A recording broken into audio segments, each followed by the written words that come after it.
Ladies and gentlemen, patriots across this great republic under God, welcome to Hashtag Town Hall, the flagship broadcast of RAF Organization. RAF Organization is a nonprofit movement dedicated to uniting Christian patriots to reclaim America's founding principles of faith, freedom, and constitutional governance. Through our 8-pillar leaders and our bold leadership of our state directors, we educate, take grassroots action, and relentlessly pursue truth, training leaders, exposing corruption, and igniting revival to secure a God-honoring future. Hashtag Town Hall is a nation's most engaging platform where we, the people, run the show. I am your host, Amber Hansen, Minnesota State Director for RAF. Tonight, we are honored to have Minnesota's gubernatorial candidate, Phillip Parrish. He is ready to dive deep into Tim Walz's corruption scandals and the ongoing battles with ICE and his bold path to winning the Minnesota governorship in 2026. Next Thursday, we will be having Michael McCormick, former White House stenographer, the author of The Big Burn, a gripping novel of life, death, love, redemption, and the transformative power of faith in Jesus Christ.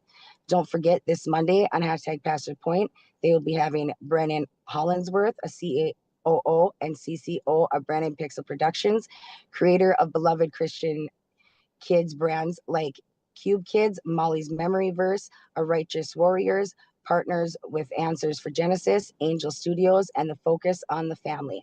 Discover the behind-the-scenes challenges and rewards of producing faith-based animation and power of media to disciple young hearts and how churches can use it to spark revival and righteous living in the next generation.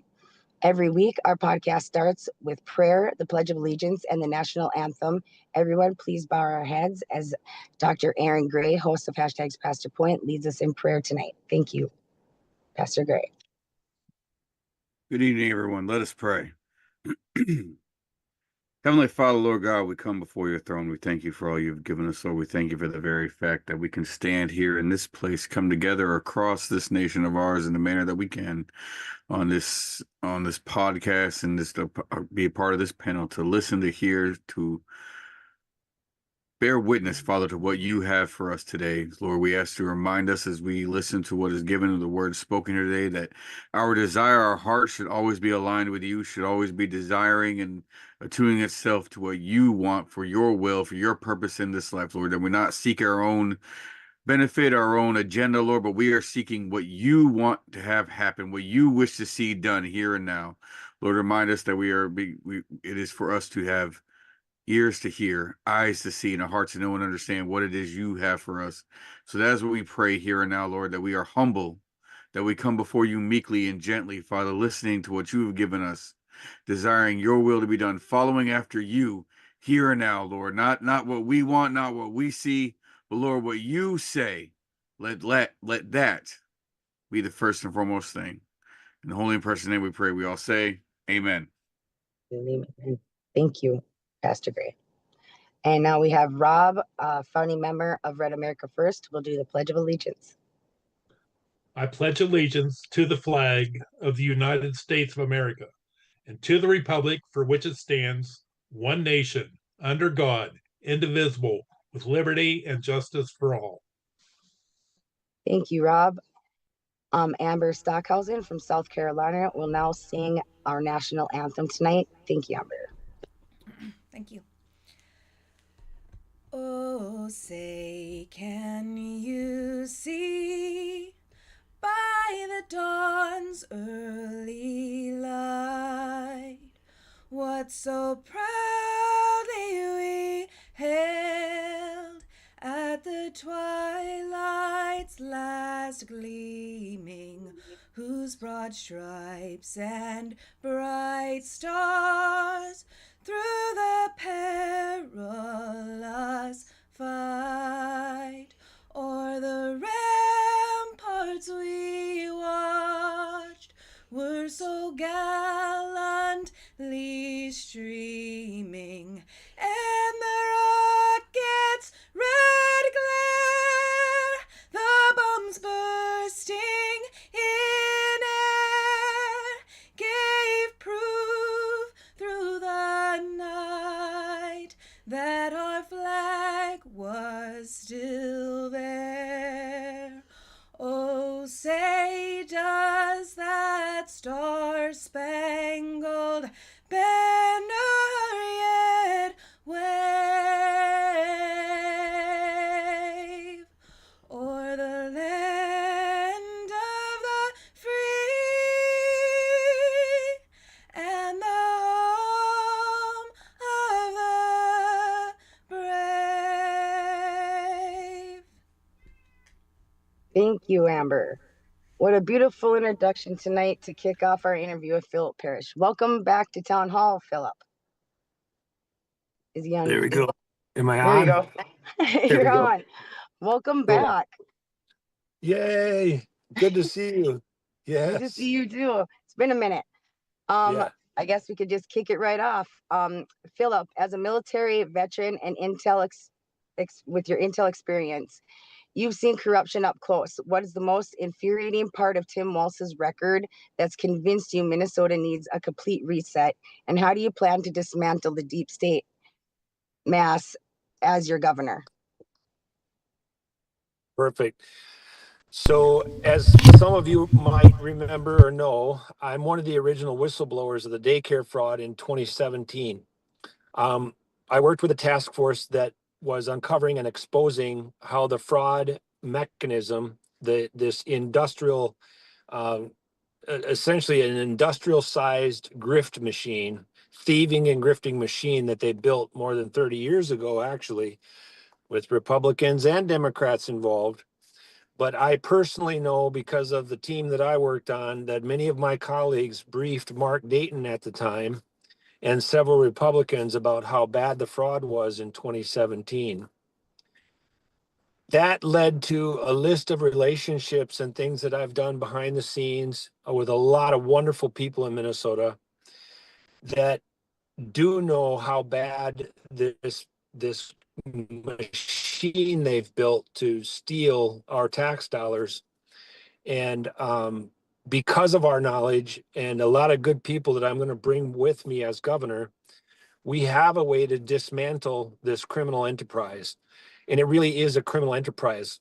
10 years ago, when I would use that phrase criminal enterprise, it sounded kind of like hyperbole or just exaggeration. I'm very happy now that more people are tuned into exactly how serious this problem is and how deep the corruption is. So they do know what's going on. It can be dismantled. Waltz and the entire crew can be prosecuted. If not, maybe some of them actually go to prison for what they've done to Minnesotans and America. Because backtrack back to why it's such a passionate subject for me. Although I got treated quite horribly in 2017 and 18, I can tell you for a fact that tax dollars from Minnesota helped kill some of our sailors, soldiers, airmen, Marines were directly impacted by money that came out of Minnesota. So we literally funded the very mechanism of what was killing some of our sailors, soldiers, airmen, Marines.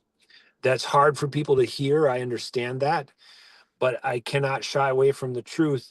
So getting that dismantling get started is partly telling the truth and having people understand how bad the criminal enterprise and how deep it is, really understand so that you can dismantle it.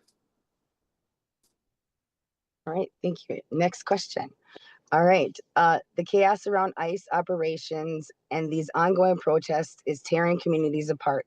How would you restore law and order and secure our borders and make sure Minnesota stops being a sanctuary for chaos instead of a safe haven for families? So cooperate with ICE. And as they're now, Tom Holman is actually putting in place, and which should have been happening all along, because there's examples of this throughout the nation. We should have been able to cooperate with county jails, precincts, jails across the state, law enforcement across the state, state patrol. Everyone should have been able to cooperate with turning over people who have been had adjudicated files. And I want to be very, very concise and clear about a very important message that must be heard across the nation. I get it that people are upset, and anyone that gets inappropriately caught up in it, all of us have compassion for that. But I want you to hear a message from me and spread it to your family and friends. I've worked with a lot of these people. I've been on the back end of this, created the packages, what we would call in the military, a target package that stands up in a court of law. What I want to illustrate to everyone is how important it is to understand that these men and women, they don't have time to drag pregnant women down the street. It's a lie. They don't have time to go and just arrest whoever shows up or whoever they run into. It's a lie. The people that ICE is trying to find and successfully prosecute and deport are people that have adjudicated files. We don't go after people that we can't stand up in a court of law and absolutely stand the court of law, stand the test. We don't have time to go after people that we don't have a file that's adjudicated and we can deport them. There's no time for that. So we must break through the lies. We must stop. We don't have to get angry with people. We just got to keep encouraging people to stop listening to the press and the propaganda in this color revolution. If anybody in the program hasn't looked up or read about the color revolution, this communist thing that was started many years ago, it's connected to all of these Agenda 2030, all of this globalist stuff. It's not hyperbole. It's not fantasy land. It's real stuff. They're trying and paying and mobilizing and training people to obstruct what we have for laws, obstruct it, manipulate it, destroy our communities, destabilize our communities. It's with intent. It's not happenstance. It's actually happening. And the people that come along for the ride that are just emotionally caught up in it, there's grace and mercy for everyone. There really is. But we have to keep talking. We have to keep the conversation going. We have to understand how bad we're being lied to. And we can cooperate with ICE. We can cooperate with Border Patrol. And we can actually have people deported without the mess on the streets like Tom Holman is doing now. It needs to happen more, because still, after all the agreements, you got Waltz and Frey or Fry or whatever they want to pronounce it, Freaky Fry. They want to, they're still fighting out in public, rattling cages, and the end of the world's coming, and it's just nonsense. Right. All right. Your background in public service and entrepreneurship sets you apart from a career politician. How has staying America first and fighting for constitutional freedoms given your campaign real momentum to actually flip Minnesota red in 2026? Great question. We are doing so well with context. I've been on the road speaking with people since April of last year.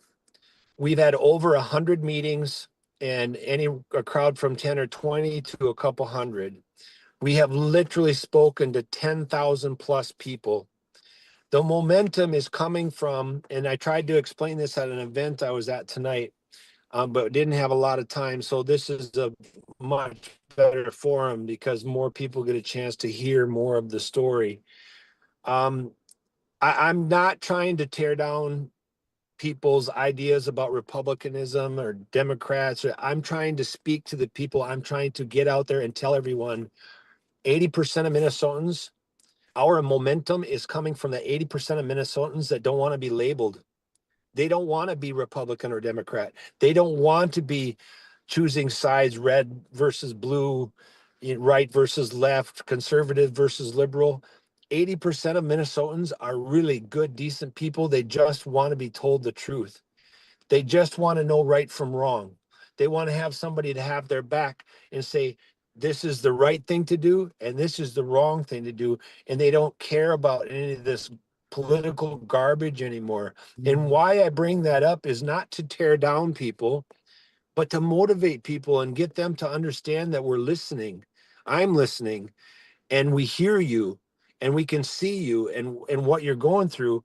That's where that motivation coming, and it's actually amplifying the campaign across the state. So the right versus wrong campaign idea has really motivated. And that actually has an opportunity to talk about the county ambassadors program that we started. There's 87 counties in Minnesota. The county ambassadors are becoming, one by one, will fill all 87 counties with a county ambassador, and that representative in the county then becomes a key point of contact for each county, and that builds out the team.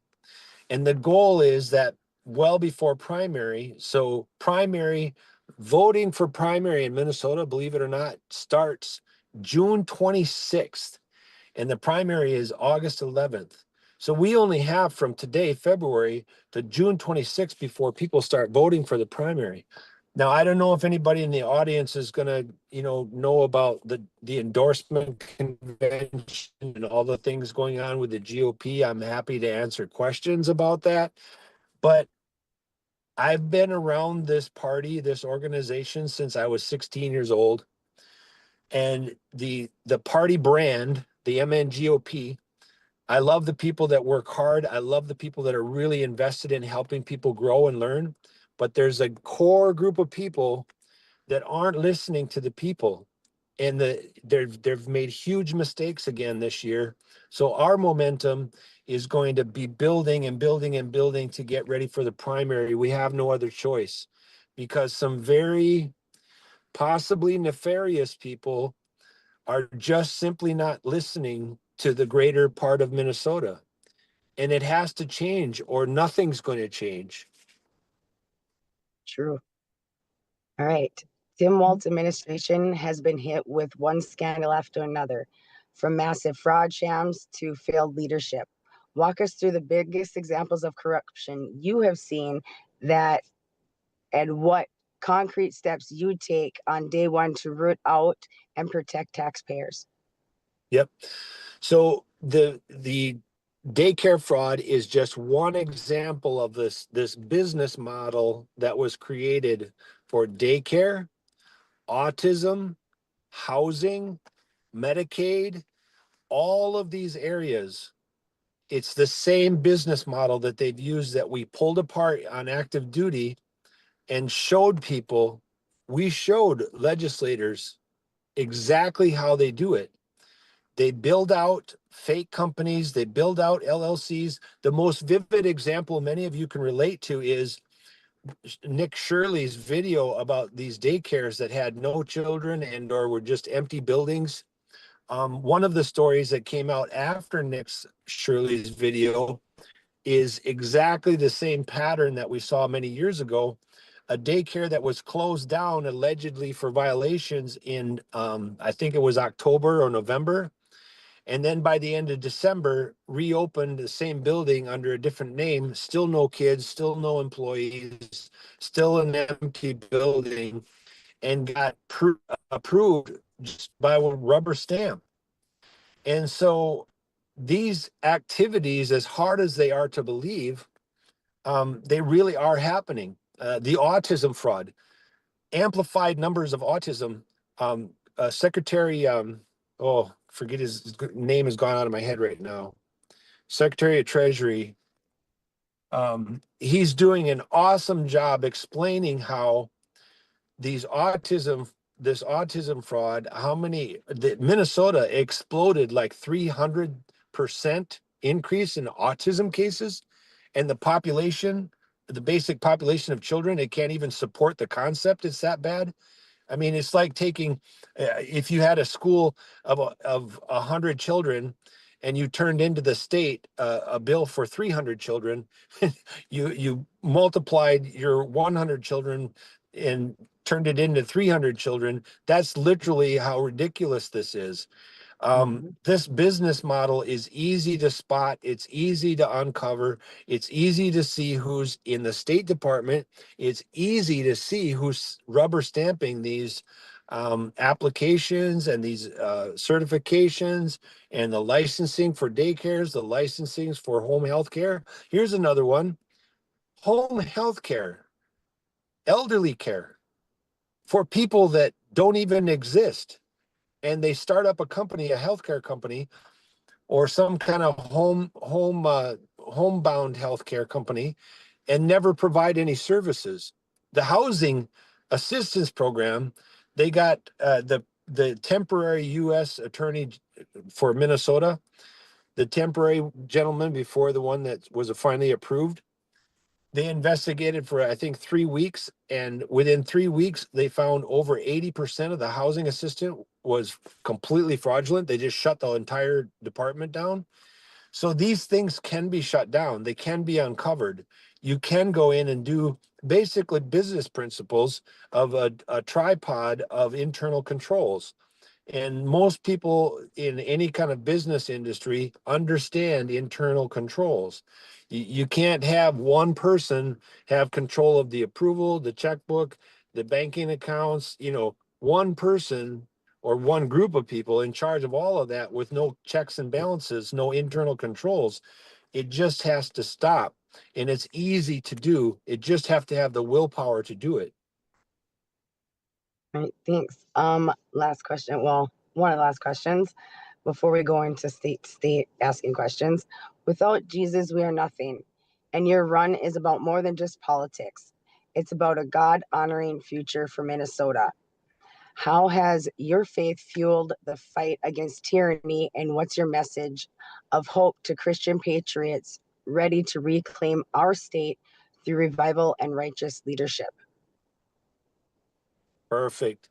And that's a great one from Minnesota, because if the numbers are right, and I think they're, my own research, they're mostly right, about 1.7 million Christians in Minnesota just completely sit out and don't vote because they've had it. What's the point? My vote doesn't matter anyway. Why should I vote? Well, in my personal faith, I can tell you that if I hadn't had the hope, if I hadn't gotten up every day and kept trying and knowing that my Lord and Savior is there guiding me, the Holy Spirit is with me, trying to talk to me if I listen, and sometimes in life I haven't, like all of us, but the Holy Spirit really is trying to lead. And if we open our hearts and we stay hopeful and we believe in Christ's message and we understand. Here's the best way to put it. I fell in love with this story, this parable, when I was a young person, and it drives me every day. The parable of the bags of silver and the master, and he goes away, and he comes back, and each one of the servants comes back and tells the master what they did with the silver. One buried it, so on and so forth. I won't bore you with the whole parable story. I think most of you probably remember. But I want to be that person, that servant that brings the bag of silver back, and my Father in heaven says, "Well done, my good and faithful servant." I hope that parable brings an image into everybody's minds, because we are given gifts, experiences, gifts of the Holy Spirit, our livelihoods, my experience in the military, my experience as a family, a father, a husband, a teacher. We are to use these experiences and amplify God's glory and grace of our lives and help others to aspire to that as well. We have a responsibility. It might not be actual silver. It's a parable, but our gifts and our attributes are to be used for God's glory and used for God's good. And I believe that one of the most inspiring things for me traveling across the state and visiting with everything from a small group to a large group is really seeing in people's eyes, especially since Charlie Kirk was assassinated, a real desire a real appetite for seeking out, what is it, Phil? What was it, Charlie? What was it? Each person that what's going on here, and what can I learn, and what can I do different? And it's extremely heartbreaking to me that Charlie was assassinated, but if there's anything that can come of this that can give God back the glory, is people are waking up and seeing that how bad we've gone astray. I'm not sure if I answered your question, because this is a topic I could probably talk for a long time about, but my faith keeps me going every single minute of every day. And I know that without my Lord and Savior, I wouldn't be here. And I mean that in every ounce of the word, because there's half dozen, 3 events especially, that I shouldn't be on this earth anymore. So I know that God's keeping me around for some reason. Sometimes I don't know what the whole reason is, but I just keep an open heart. All right, we will move into panel member question and answers, I guess. So I think the first up is Ron, Nevada, right? I believe. Hello, Philip. Appreciate you being here. I was going to ask you, what makes you a better candidate for this position than any of the others that are running? And aren't you running against Mike Lindell? Yeah. So Lisa Damath, I think they pronounce it Lisa Damath, Mike Lindell, and Kendall Qualls would be considered the primary candidate, or the primary contenders of mine. I'm being very forthright with you, but yet I'm being very gentle, because grace and mercy does have to be extended to everyone. Let me start by saying this. I'm a very, very good investigator, and you don't have to believe me. You don't have to trust me. You can do your own research. But I spent hours until I just couldn't take it anymore last night, because all the financial reports are finally out. I am very disappointed and very discouraged by Lisa, Kendall, and Mike. Again, I'm an extremely good investigator, and I don't like what I'm seeing. And the reason that's applicable to your question is because, say I'm not running for governor, I want to know which candidate is going to be a good steward of the people's money. A conversation at tonight's event kind of almost attacked me, in the sense of, because they know what I've been writing about, they know what I've been researching. It was almost like the person wanted to attack me. It was actually one of our senators. And he wanted me to, essentially, he wanted to quiet me down about, what I'm finding, and just keep me focused on, well, you got to raise money. You got to have big money. We got to raise $40 million to win. A, I don't agree with that. B, when you talk about chasing money all the time, and I did a podcast this morning that I hope everybody kind of listens to, on my Freedom Talk with Phil podcast. When you chase money, when money becomes the god, money becomes the false god, really, quite frankly, and you're chasing money, and you're chasing money, and you're chasing money, and you have no depth or message. If I wasn't running for governor, I don't know which one of them I'd pick, because I'm concerned. I've gotten to know all these people personally out on the road. Lisa and Kendall more than Mike. Mike, I just have gotten a chance to know him more personally lately. But I'm troubled. I'm troubled by their financial handlings. I'm troubled by their reporting.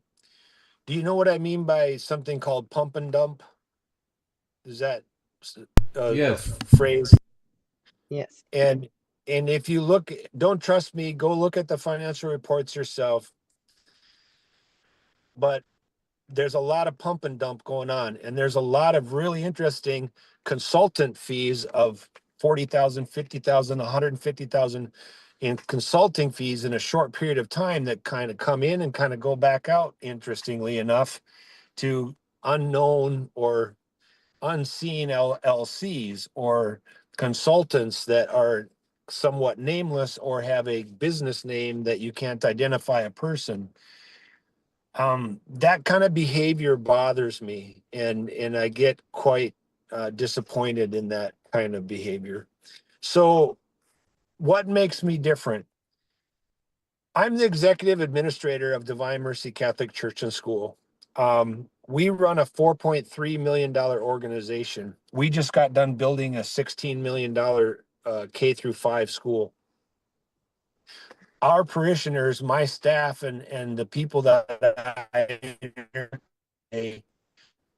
they demand of me, and I demand of myself more than they demand of me. I demand of myself a level of integrity that is, it sounds boastful, but it's unmatched. I don't know of another person other than maybe one of the military officials that I've worked with in the past. I don't know of another person that runs a tighter ship than I run. And it's for the people. It's not because we're being boastful. It's not because we have some shiny object on a hill for people to come to our school for. It's because of the people that are there and the work they're doing for Christ. And I'm just trying to be genuine, sir. I love these people. I've gotten to know them. But if I had to look Mike right in the eye right now, I'd have to tell him, Mike, I don't understand part of what you're doing and why. And you needed to explain it to me. And maybe Mike will. I don't know. I actually sat Kendall Qualls down here a couple of weeks ago. He graciously took my invitation, and I had to say, hey, Kendall, I'm really uncomfortable with some things I'm seeing and hearing. And I confronted him brother to brother, because that's what we're called to do first. And I'm very disappointed in Lisa, Kendall, and Mike and some of their financial handlings. Now, like the senator came up to me tonight and said, well, Phil, you just got to understand, it's the way it's just the way things work. Oh, wait a minute. Come on. It's just the way things work. But isn't that what we're trying to change? I mean, the example of the fraud is, I got about a month ago, I got told, hey, Phil called me up and said, his name is we'll call him John for today, because he isn't here to defend himself, but he called up and says, hey, you need to slow your roll. I need to slow my roll. What am I slowing my roll about? Well, all this fraud stuff, you got to stop talking about it. Okay, John, explain to me why I need to stop talking about the money and the fraud and the LLCs and the funny business going on behind. Why would I stop talking about that? Here's the words, quote, well, you just need to understand, Phil, it drives the economy. What? Stealing tax dollars to funnel it through the federal government and give it back to people that funnel it out of the state, that's driving the economy? Well, yeah, Phil, they buy houses, they buy cars, they go out to dinner, they go to movies. You can see where I'm going with this.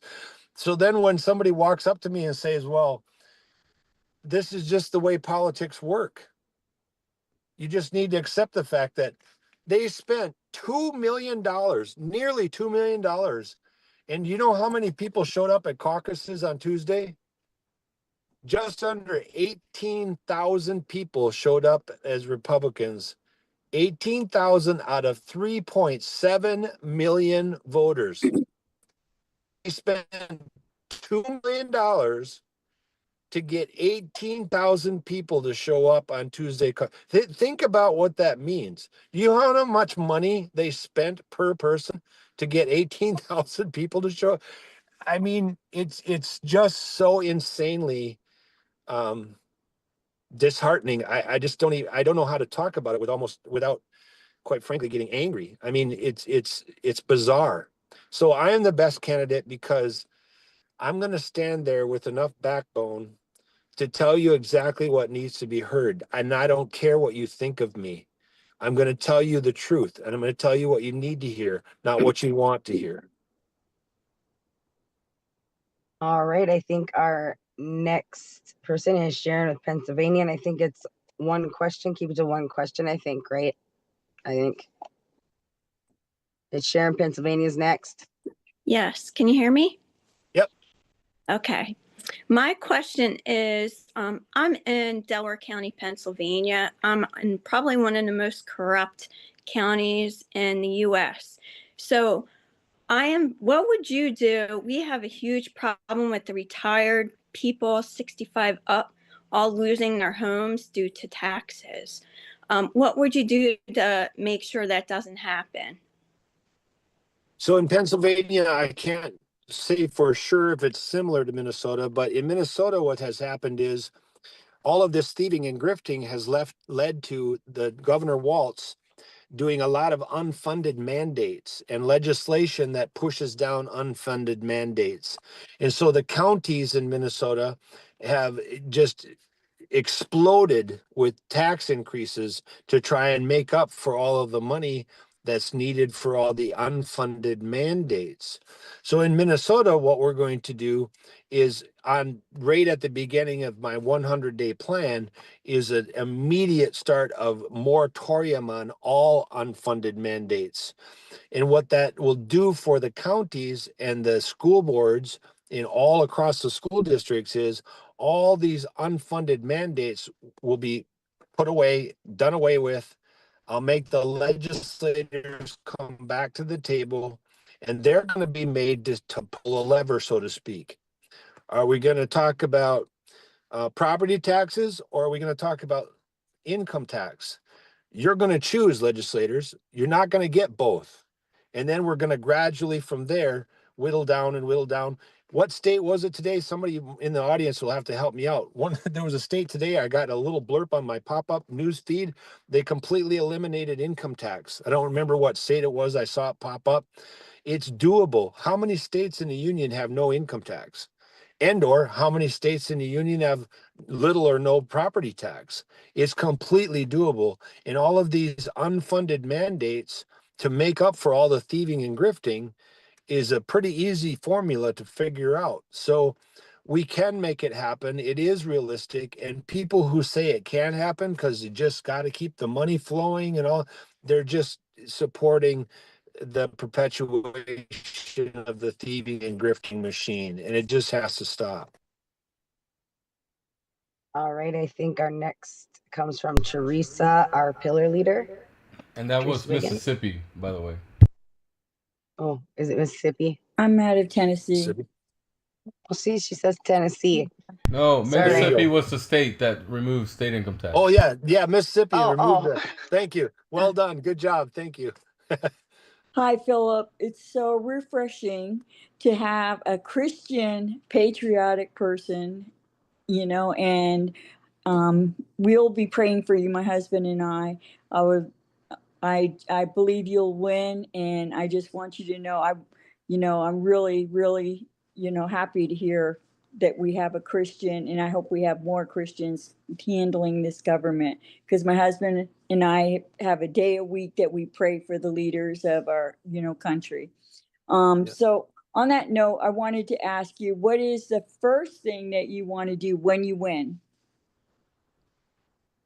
I know this is going to sound really, really superficial, but we are going to parade the proper flag back into the Capitol. We're going to have a huge parade. We're going to have marching bands, the whole works. We're going to parade the flag that belongs in the Capitol back to where it belongs. Some people think that that's a superficial thing, but it's more than a piece of fabric. It's actually, fabric is a great analogy.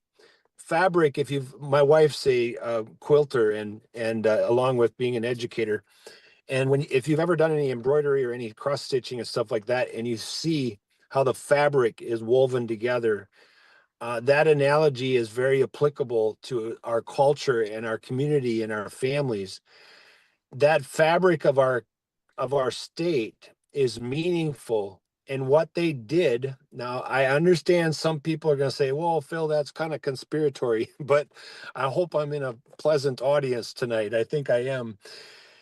that flag that they just threw on us without any proper involvement of the greater population. I'm choosing my words carefully because I want to make sure I make the point without causing hysteria. A group of people use that as a symbolic conquering. You have been conquered, Minnesota. And that group of people, primarily Somalian, they are showing evidence of exactly how they were thinking and what they were thinking, including some videos now that have come to light where they have threatened politicians. If you don't do this for us, you're going to lose our votes, which were illegal, most of them in the first place. And that successful manipulation and coercion of the public and politicians has gone on for so long that politicians didn't have the backbone to stand up and say, you can't behave like that, for fear of what? Being called racist or bigot or whatever they want to use for a way to twist people into contortions. The bottom line is, it's a very important part of the fabric of our lives. It means something. So we're going to parade the flag back where it belongs and make sure that people understand you can't do it's called soft warfare. This soft warfare isn't going to work anymore. I think I kind of went into a rabbit hole with that question, but God bless you. Thank you for that question. I think Carl, our North Dakota state director, has the next question, I believe. Before we get to him, wait, Carl.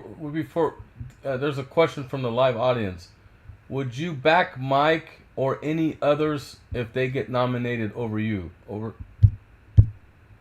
So here's what I'd like to happen. I've written about this multiple times, and I've been spreading the word since a governor's event in Park Rapids, Minnesota. I call it the Park Rapids Pledge. I get asked this question a lot, and I understand the dynamics of the Republican Party in Minnesota. I really do understand it better than some of the Republicans that claim to be leaders. We have a very serious problem in Minnesota with a conflated and conflicting process of endorsement and primary in Minnesota. If Republican leadership I'll get to your question, trust me, I'm creating context. If Republican leadership in Minnesota were being forthright and genuine, they would move the state convention to April 11th. Because all of the state delegates are picked by the end of March. The first available date for a statewide endorsement convention would be April 11th. That would give the candidates time to get over themselves, join up with each other.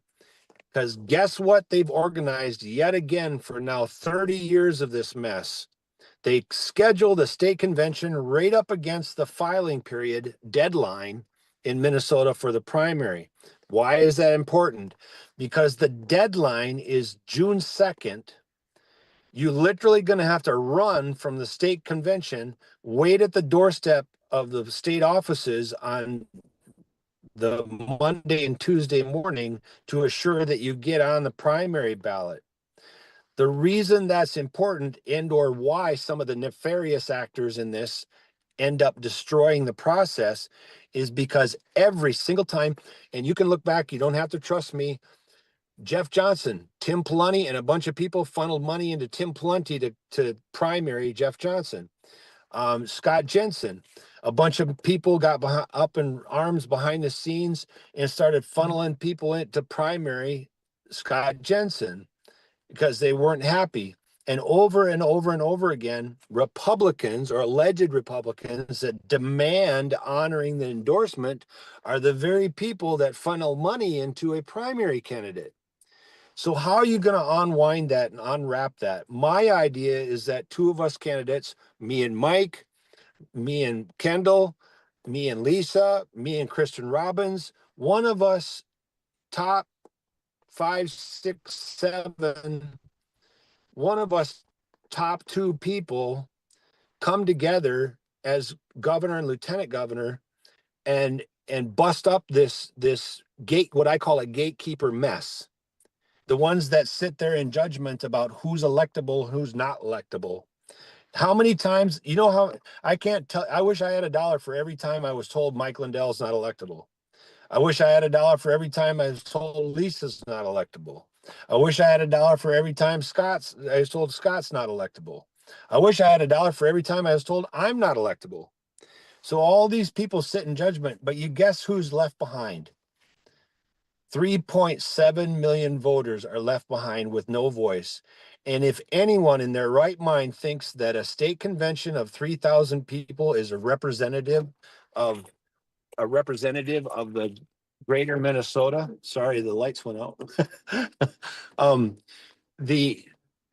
Anyone that thinks that 3,000 people speaking for Minnesotans, the 3.7 million, I've got a bridge to China to sell you. And so would I team up with Mike? Mike and I have got to sit down and work out some problems that I have with the financials. Would I team up with Kendall? Yeah, I'd team up with Kendall if we sat down and worked out some problems. Would I team up with Lisa? Lisa's already picked her lieutenant governor, but there is a process or a way for her to change that. So, you know the number? Just I'm hearing somebody. Is there? Yeah, me too. So yeah, Mike and I would need to sit down and talk. All right. I think the next was Rosemarie. Is Rosemarie still on there? No, Carl gets to ask this question. Go ahead, Carl. Oh, did he? But he's got to unmute.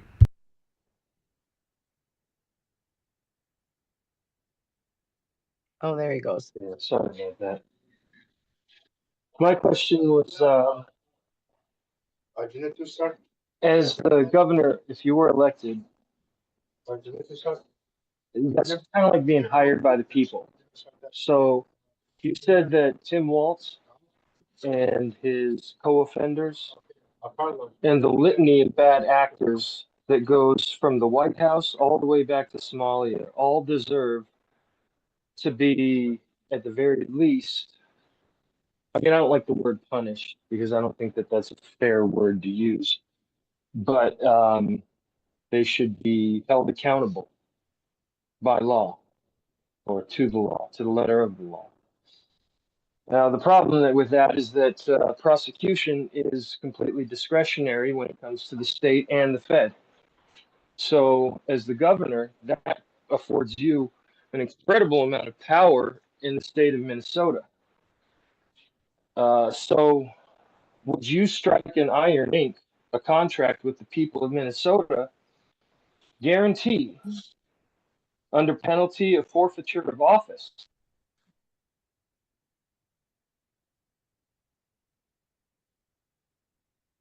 He lost signal. Let's go to Shell, Texas. Shell, Texas, go ahead with your question. Okay, I'm here. My question is this. Is it possible that politics stop working precisely when we ask it to carry the weight of meaning, identity, and moral formation, things that were always meant to be formed by faith, love, and responsibility instead? What says you? I want to make sure I get that framed right. The first part of that, I couldn't quite hear. Okay, I'll repeat it, no problem. Is it possible that politics stop working precisely when we ask it to carry the weight of meaning, identity, and moral formation? Things Yeah. that were always meant to be formed by faith, love, and responsibility instead. You know, I wrote a really, really good piece. I call it False Gods. My pastor and I were speaking about this subject at length for months now. When we turned the state into the all-knowing, all-seeing arbitrator of the human condition to fix everything and abdicate our responsibilities in our faith and our freedom, what God gave us as a responsibility, yeah, it goes horribly, horribly wrong. So in my writings, you'll see a lot of discussion about a change of culture, a culture of servant leadership, where the putting government back in its place where it's supposed to be. Government, our state government, our county, our federal, is to be there to essentially amplify our individual liberties, our individual responsibilities. It's not meant to take the place of our individual responsibilities. And the people that use our faith and use our human condition to coerce us into believing the state needs to be in charge, where did that start? Any one of us in the audience could probably argue at different points in history where that has taken place. But one thing we can say for sure, our founding fathers knew, and mothers, and we always say the word founding fathers, but there's a lot of founding mothers behind that as well. And the fact is, they knew history, they knew what governance was about. They built the constitutional republic the way they built it on purpose, because they know from history how a republic gets morphed into this democracy, which is we aren't a democracy, we're a republic. Democracy devolves into socialism. Socialism devolves into communism, and communism devolves into a dictatorship. These are something we were taught many years ago. Sadly, our children aren't being taught the whole truth about governance. And so I think I've kind of went, again, a little rabbit hole from your question, but the bottom line is, when people started looking to the government to be the God, the all-knowing, the all-seeing, and we abdicate our responsibilities, it's a mess, because yes, that did happen and it needs to be reversed. We can reverse it. We can go back to having personal responsibility. I hope that helps. I think Victoria from Hawaii, our state director, is next.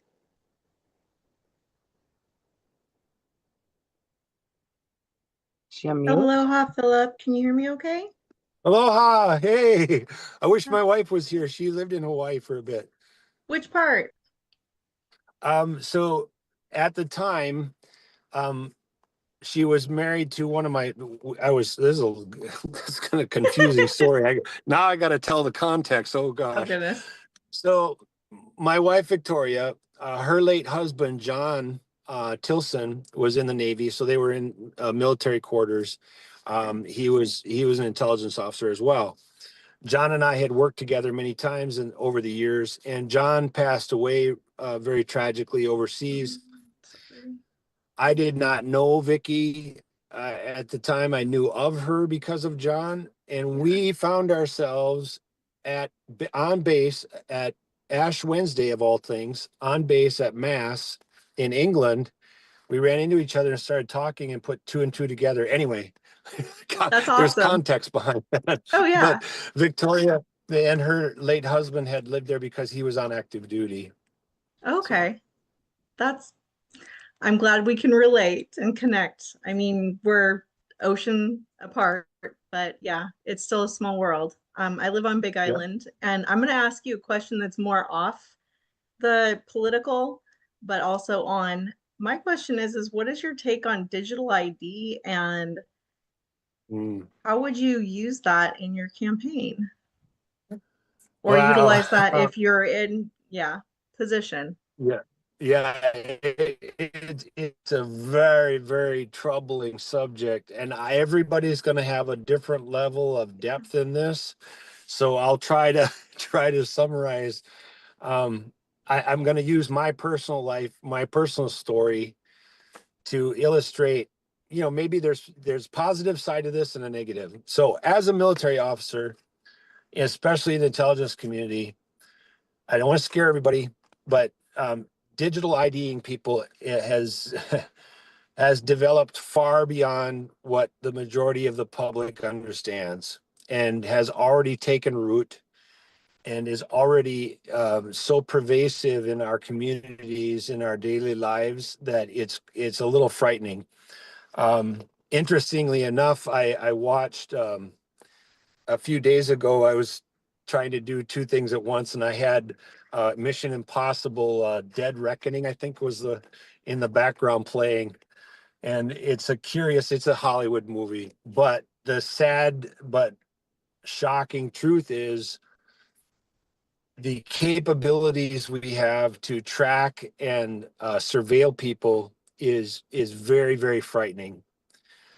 So what I'm creating context for everyone to have an appreciation for the fact that I do know how scary this is for everyone.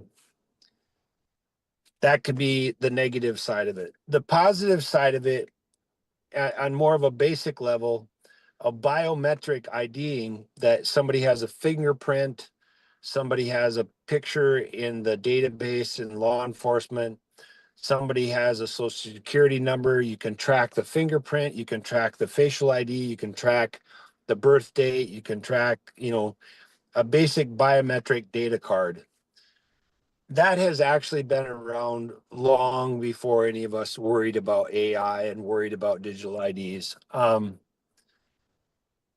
The fact is, with regards to immigration and fraud and illegal immigration and this refugee and immigration pipeline that they use to kind of set up this whole thieving and grifting machine, which is another article I'd like to do a plug for.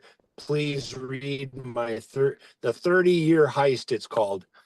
Please go to my website and read the 30-year heist. That positive side of it is we can actually, properly vet people about who they are and what they're about, like we do in our school. I can't have a teacher in our school that's a rapist. I have to ID them. I don't have a choice. The third layer to this is this whole discussion about implants and all of that. I'm not sure if that's what you're referring to or not, but that's a whole nother scary, nasty idea that I hope and pray to our Father in heaven that never, ever comes true. Don't let anybody talk you into implanting chips in your body to track you. That's crazy, sick stuff. That belongs to Satan himself. So I'm not sure what layer of that you wanted to aim at, but hopefully I touched a little bit on each subject. I believe our next question comes from Wendy Stockhausen from South Carolina. Hey, Mr. Parrish, thank you so much. Really just happy to hear about your faith and bringing it into where it's needed to be for a long time. So you mentioned, and this is my question, you mentioned earlier in the podcast that you were bringing a lot of good people that were going to help you in cleaning this up. And I just wondered, perhaps what capacity are they, faith people like yourself, and what capacity, can you elaborate a little bit on what they are going to be helping you with? Right. So I have a group of people that I blanketly refer to them as the Parish for Governor Intelligence Cell. Now, that might seem a little bit off topic, but I blanketly call that group the Intelligence Cell because it's a group of people that are everything from, it's more to do with their faith, because every part of gathering information and understanding the enemy, so to speak, isn't just about numbers. It isn't just about a particular specialty. There's a part of the best people I've worked with had a full understanding of the human condition. And that included the spiritual part of us, that included the intellectual part of us, that included our own physical health and mental well-being. So I've got a group of people that we've just kind of, I don't know how to say it. We adopted each other. And they have everything from a military background and did careers like myself. One of them was paramedic.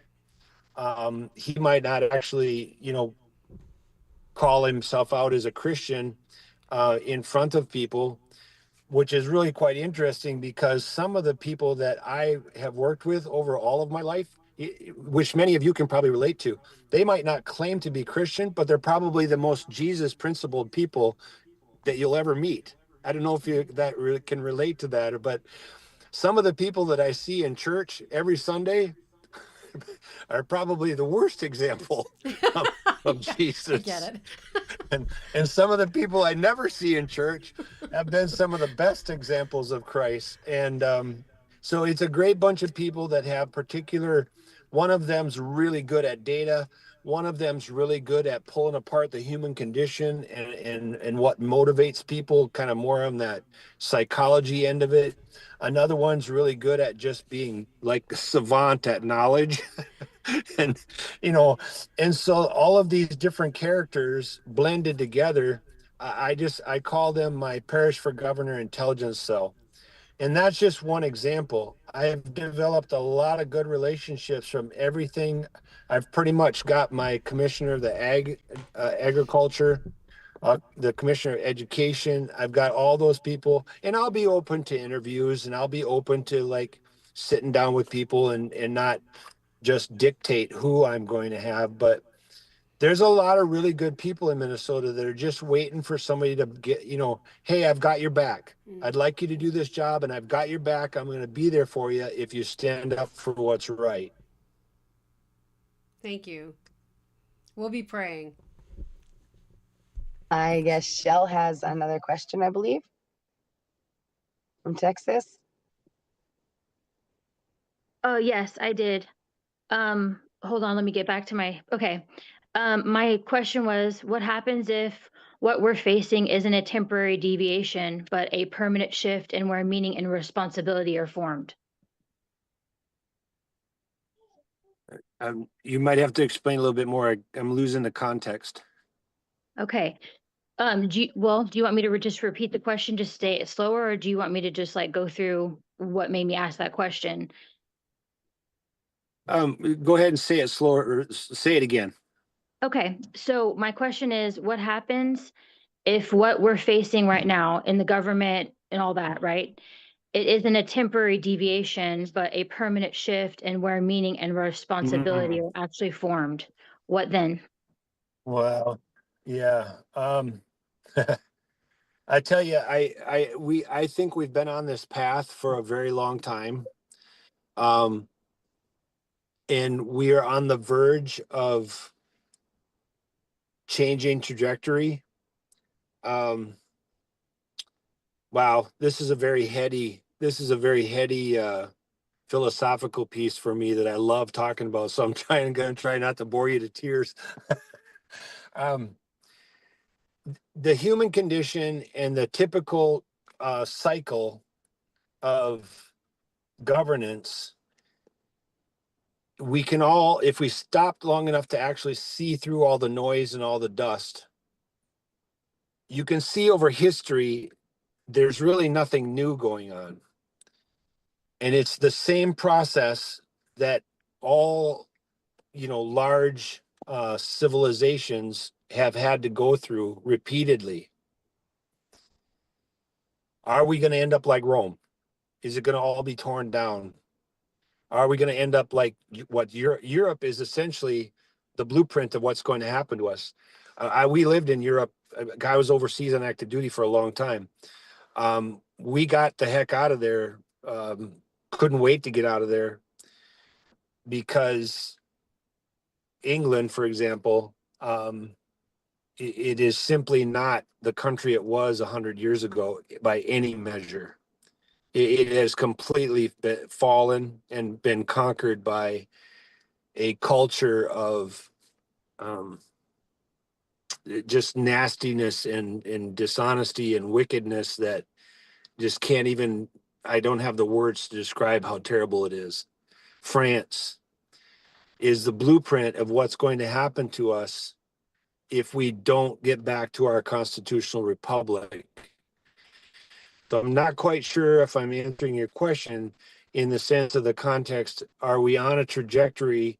So are we on a better trajectory right now with Trump and the MAGA movement? I would suggest we are. I know that some people are uncomfortable with President Trump sometimes,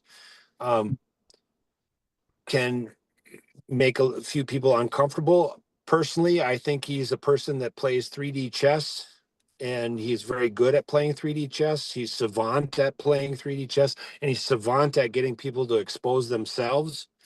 And although some people don't like some of his discomfort at times, President Trump is doing some good righteous stuff, and you might not always recognize it.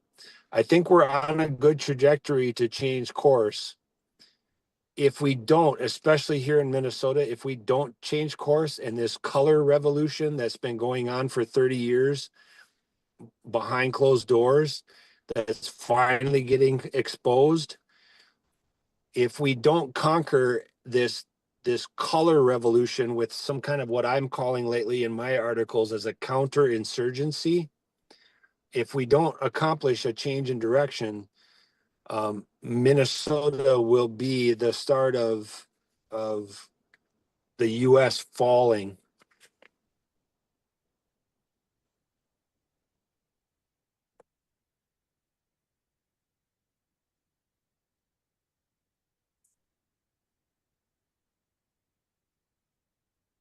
Sorry about that. I don't know how I got muted. I believe Okay. the gay from Hawaii is next. Aloha. You Aloha. mentioned aloha. You mentioned the parade and bringing the flag back to the governor's mansion, if you would. Yep. And the flag represents the republic, and the republic respects the individual rights of all people. My question is this: in your first 100 days, let's say, in office, beyond the parade that you're going to have, how are you? The Minnesotan people have been through a lot. How are you going to improve their quality of life in the first 100 days? Perfect. Just to clarify, so we have the proper context of the flag. If you weren't aware, in Minnesota here, a very nefarious group of people got together and basically designed a Somali flag and put the Somali flag as the state flag. I wasn't really referring to the United States flag. Obviously the United States flag will be a part of the ceremony, but I was in my suggestion about having a parade to bring the flag back. It's the original Minnesota flag, or the traditional Minnesota flag. So just for clarification.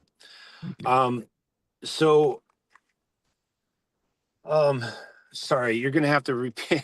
I got caught up in clarifying that. Repeat the part. The Minnesota people have been through a lot over the years with all the fraud and everything that's come out now. What are you going to do in your first 100 days to improve the quality of life and direction for the people of Minnesota?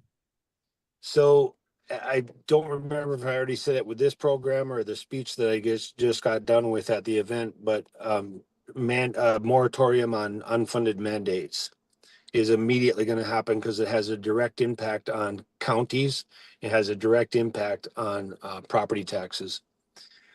We're going to get the legislators back to the table. We're going to immediately start dealing with, like I described, the legislators are going to have to pull a lever. You're either going to talk about property taxes and reducing and putting a cap on or eliminating, or you're going to talk about income tax and reducing or eliminating. How is that going to happen? I'm going to walk in with a budget before I even walk in the door. I'm going to have a budget that's a 33% decrease across the board budget. A lot of people are going to argue with that. A lot of people that have caught up in the bureaucracy and caught up in the system. Oh, it can't be done, Phil. Oh, it can't be done. I use the number 33% for a very specific mathematical reason. And I'm a zero budget, zero planning. I don't know if that makes sense to anybody in the economic world, but I start at zero. And so like for my executive administration role in the Catholic Church, nobody gets, when I came in, some of the departments were quite angry with me at first because we started getting into budget planning immediately. And I said, well, you don't have a budget. Well, how can that be, Mr. Parrish? Well, you don't have a budget. And because all of your money is from the people and the generosity of contributors, you don't get a blanket budget. And here's how much money you get to spend. We're going to basically analyze the cost that's going to keep you employed and pay for your medical insurance and so on and so forth. And I baseline it, and then we build the programs from there, and then we match up the revenues as they pertain to that particular ministry. The same concept is true for Minnesota. Let's take the Department of Education. 2/3 of the Department of Education can be completely eliminated. 2/3 of the Department of Education has nothing to do with children, has nothing to do with classrooms, has nothing to do with teachers. 2/3 of the Department of Education in Minnesota is complete junk and garbage. And that money can be used properly in classrooms with teachers and children and families. So each area like this, agriculture, the DNR in Minnesota, the Department of Natural Resources, oh my goodness, I could speak for the rest of the night on just how ridiculous the DNR has gotten in Minnesota. I'd suggest at least 1/3 of what the DNR is doing is not the DNR's role. It has no business doing what they're doing. And so there's a huge budget savings there. So in each one of these areas, anywhere from 1/3 to 2/3 of the operation completely eliminated, which translates to getting out of people's lives and leaving them alone. The money is going to follow the child in education, private, public, charter. And that's not a scary thing. And the teachers union, you don't have to be afraid of them, because even if every kid in Minnesota decided to go to a private school, there isn't enough private schools and there isn't enough room for every child in Minnesota to go to a private school.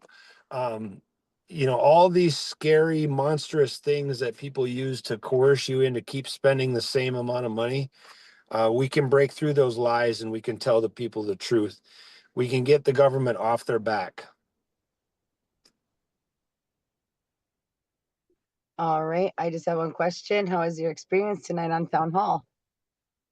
I love it. This is the second time, or is this the third time? Well, we did the one. We did one. Second on We on did the one stream. when I was second on interviewing, I think, and I think you came and sang the national anthem once, I think, too. Yeah. I have another question. so I love before we get love it. No, before you leave, Philip, I got a question for you. There you go. I'm hearing there's a satanic type of artifact that we need to take down. The Satan statue. Can you tell us about that? Yeah. So there's a display, a satanic display that was put into the Minnesota Capitol. There's been lots of different narratives, lots of different stories about it. Some say it has been taken down, and then the next day we turn around, somebody shows a picture of it still being there. I can't profess that I have physically seen it myself. I do know that it has been there. I just can't tell you today for sure if it's actually there today. But yes, and it has a little plaque on it dedicating it to Tim Walz. And to me, at this point, I pray it's not there. Pam Altendorf has a couple of House Representative Pam Altendorf. She's a friend of mine. She's consistently taken pictures of it and publicized when it's out and visible. So I know that Pam has proven that it's there. Day by day, I believe that people have had enough pressure to try and get it out of there. But it's an extremely troubling example of how very ill-intended, evil people are using our human condition and our own human decency against us. So, for example, people twist the Constitution and twist the our decency into this. Well, you got to accept everything. mentality or mind frame of reference. And it's a mindset that just can't be tolerated. I have a great message from Bishop Hebda that I'll try to repeat. Mercy does not negate consequences. Having mercy with people and understanding where they're at in life and understanding, when they've been misled and when they're doing harm, having mercy for them, and our Lord and our Father in heaven and our Lord and Savior, that's what it's all about, is mercy and redemption and forgiveness. But that doesn't negate consequences. As a parent, my child does something evil in my home. I have mercy and decency and grace with my child, but that indecency, that sin, is not going to be tolerated in my home. It doesn't take away my Christian values. It doesn't make me unchristian to look at my son and say, at some point now, he's 18. He's the last one getting out of the house gradually. But if my son did something to the point where this does not belong in my home, I have the right and responsibility to say, there's the door. You have a car. Don't come back until it changes. I know that sounds a little bit in a rabbit hole or off topic possibly, but it's the same mindset. We can't tolerate ideas and agendas that cause harm, thinking that we're being a good Christian by just letting it go. Oh, it's fine. It's not fine. It has to be removed. And it's not just the physical statue, it's the mindset. It's not a healthy and intellectually or morally sound mindset. It's contrary to the decency of the fabric of our society, the fabric of our communities. It's contrary to the decency of what all of us value as right versus wrong. And I don't know, I could probably talk about this all night long, but it's a very troubling aspect and a very troubling part of our society here in Minnesota. Truly does have a satanic group of people that have operated freely within our capital. So not only the parades, but you're going to take that statue down on day one. That's kind of what I was. Yeah. If it ain't gone before I get there, I'll personally take it out myself. Well, I would like to know, what's your stance on are you gonna do anything about outlawing Sharia law and getting rid of the sanctuary policies to hold them all for accountable, I guess? Yeah, this is an interesting subject for me because it's going to sound oversimplistic, but all we need to do is enforce the laws we have. I mean, I know that's a catchphrase that people say, we need to outlaw Sharia law, but it's kind of it's a little bit of it's a too easy of a phrase. The harder discussion is, first of all, Sharia law is not allowable. In our current laws, they would be contradictory. The bigger problem isn't about necessarily accepting or banning Sharia law. The more difficult subject that needs to be talked about more is those who are attempting to set up a parallel society cannot be tolerated any longer. Believe it or not, there's a direct connection to what's going on with the color revolution and all the protests in Minnesota. And the people that don't want to talk about the autonomous zones. This kind of behavior cannot be tolerated. And that's not an unchristian thing. That's not an unlawful thing. That is the law. So Sharia law has no place here in the first place, and enforcing our own laws by default rejects Sharia law, because Sharia law, if practiced, is in violation of our laws. I hope I'm making sense. I get a little bit, actually, I don't want to say annoyed or irritated by this subject. But it's, for me, there's an intellectual breakdown.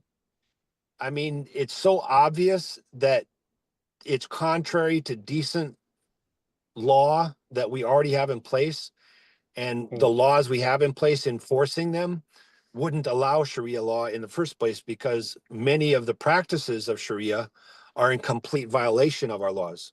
So we need to enforce our laws, if that makes sense, I hope. Yes, very much so. Thank you. And one last question, Philip, before we go, will you come back to town hall?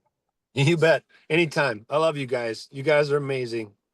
And don't forget to get to the website. Don't forget to think about being a county ambassador. Talk to all your friends, even from Hawaii. I'm really tickled. I don't know if Hawaii was involved last time, but that's pretty exciting. I get to talk to somebody all the way in Hawaii today.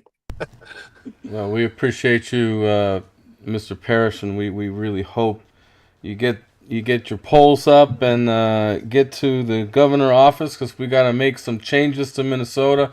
Thank you for joining us tonight. God bless you, sir. Amber, good job hosting tonight. You did great, by the way.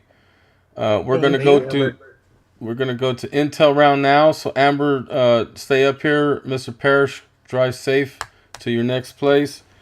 Rob McGay, Ron, Nevada, Sharon, Teresa, Victoria, you're all up here for the intel round panel.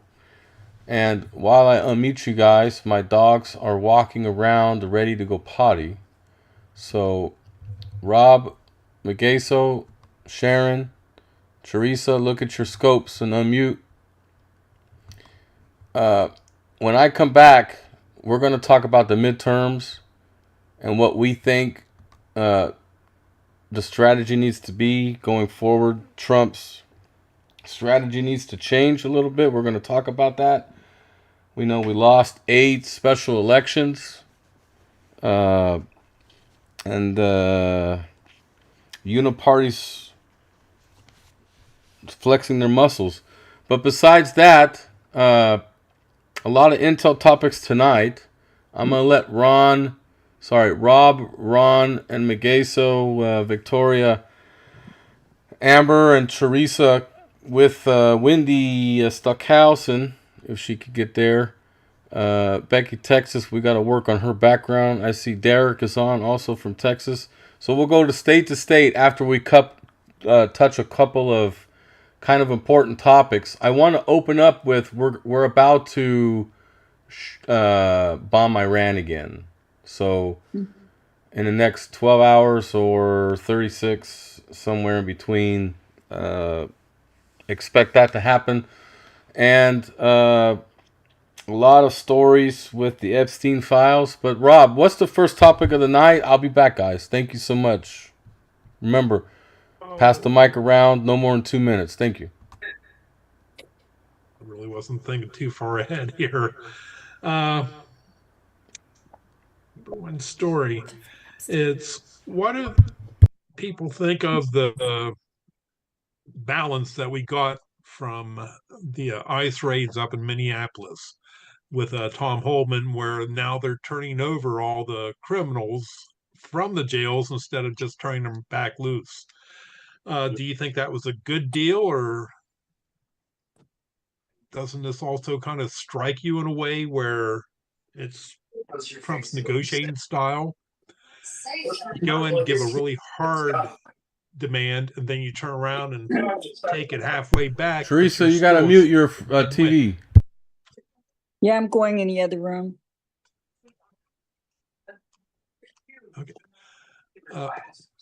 Okay, Amber, do you have something to say about the deal? I guess time will wait and see. You know what I mean? It hasn't really stopped the protesters, really. They're still acting and putting up roadblocks, and I hope that it clears them out, and I hope that it works out really good. It seems to be as of right now, yet you have all these crazy protesters that seem to think that they can, I don't know, can stop ICE, stop people from going down the road. So I guess I hope that they just come in. Actually, I wish they would just use the military and just like get, level it out and just be like, nope, you guys are done. Yep, and just do a clean sweep. Like, all you people that are protesting that aren't from here, that aren't whatever, you guys can all go. Because I just look at it as all these people that are coming from other states. You have no say. You're not the ones who have to live here. We're the ones that pay the taxes here. We're the ones that have to feel safe in this state. You guys are just going to get bussed out to back wherever it is that you got paid to come here from. And we're the ones that are going to have to be left to deal with the mess that you have now created.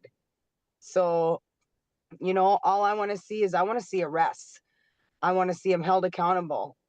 That's what we want. That's what Minnesota wants. We're done with it. We're done with the crap, I think.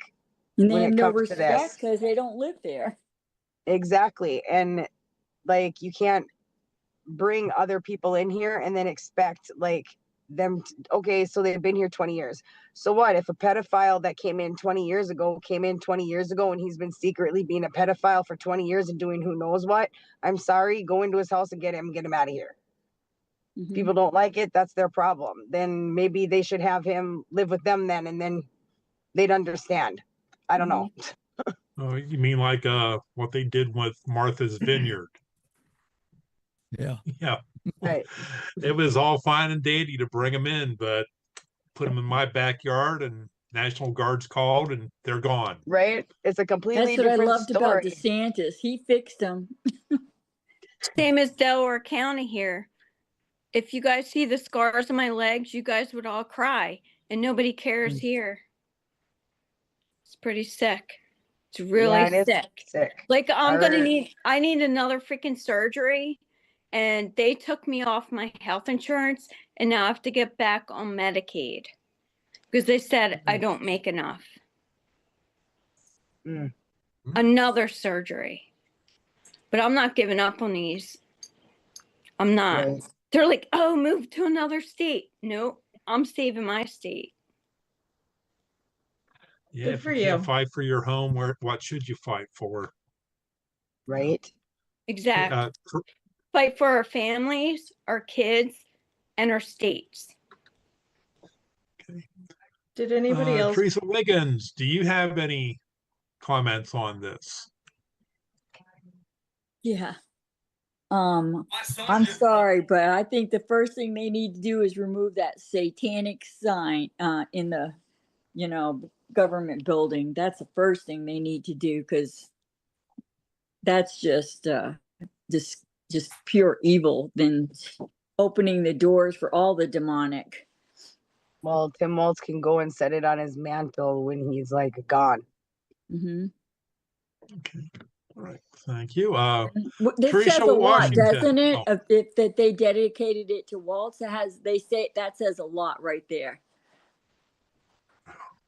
Well, yeah, that's that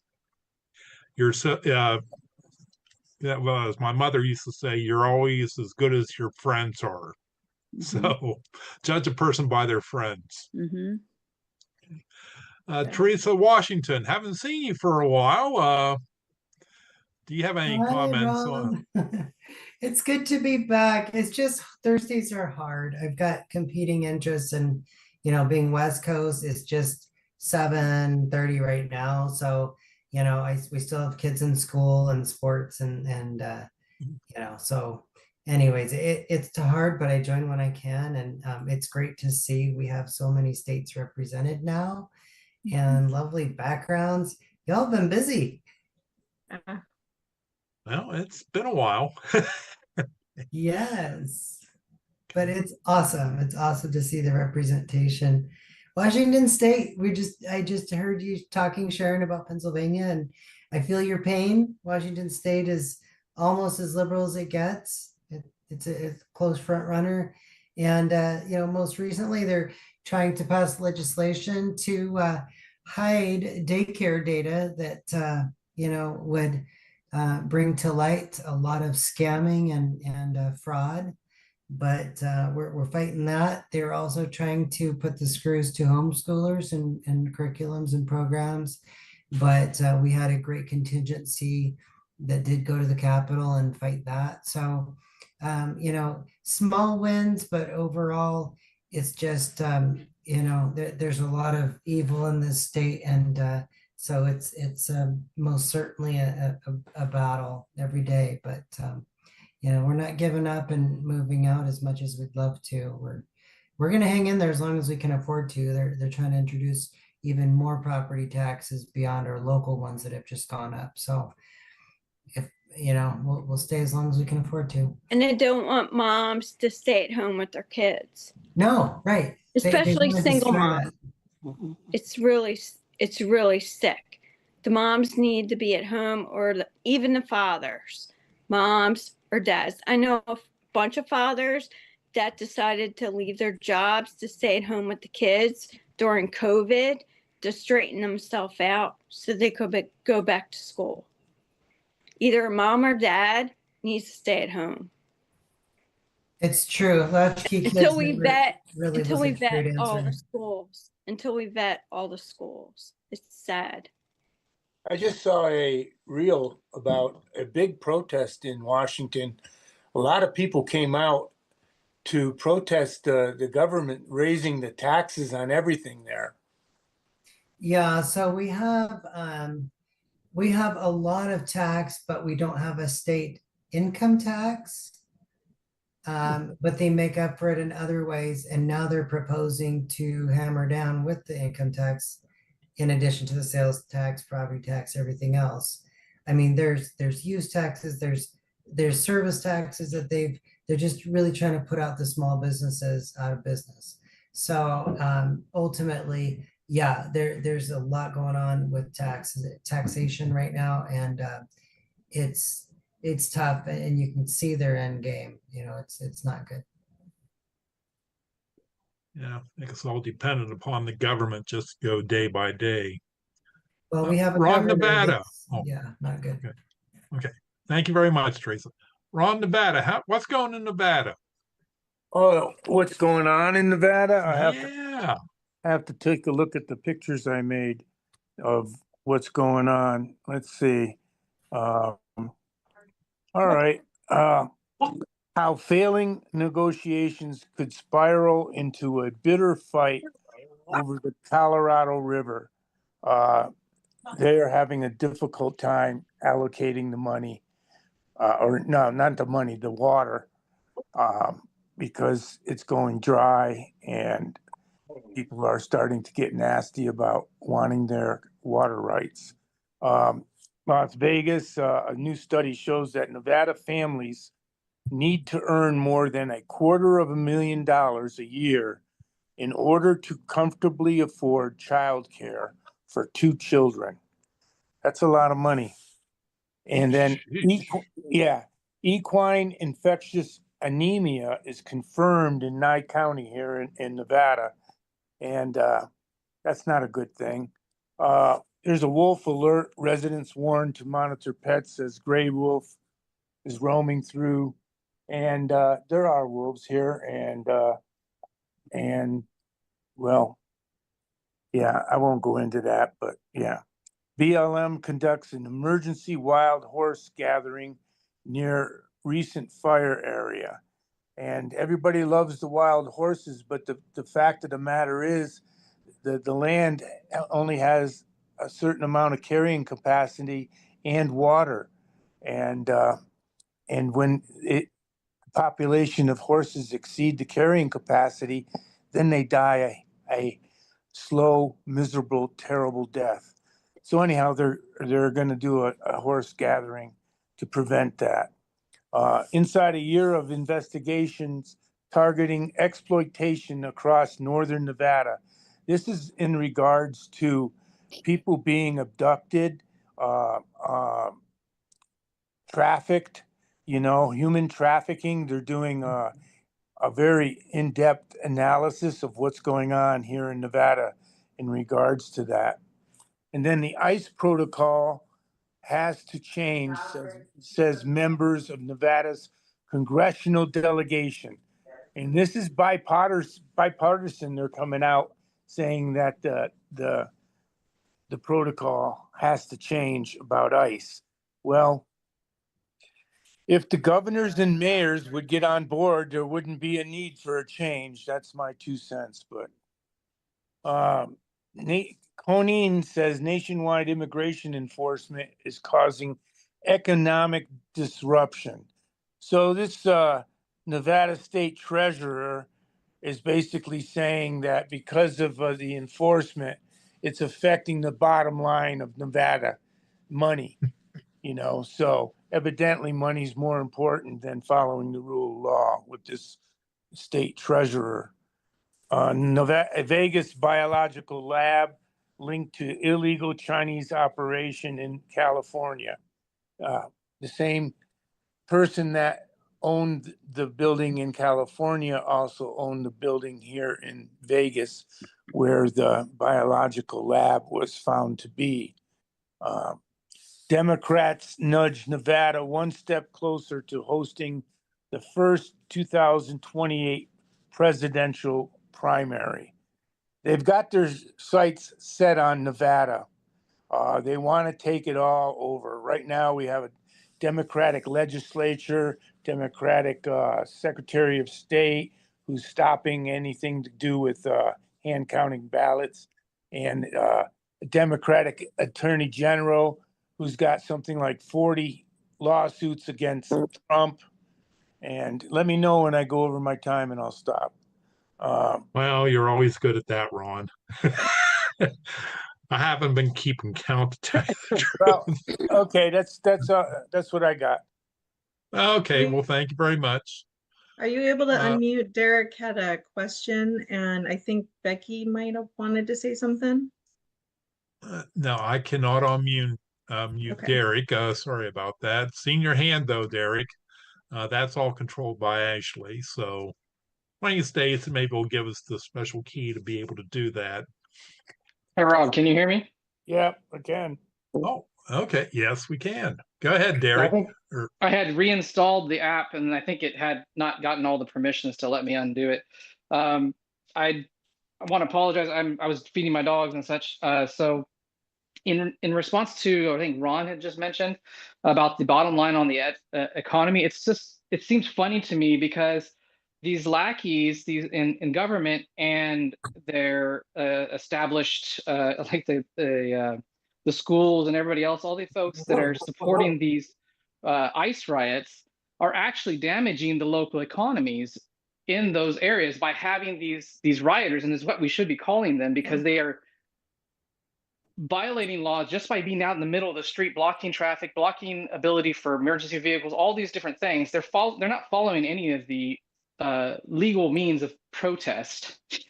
And then we see them complain about economy. It's just like you're the ones damaging it all. And I really want to see the same kind of broken windows policies that we deal with the criminals against these kind of criminals. When we see this rinse and repeat every single time. I saw it when I was in California. I don't see it as much now in Texas, but you see these people shut down freeways. They get on the freeway with loads of people, of lackeys. Some people they brainwash, some people that they're instigators, they bring out there.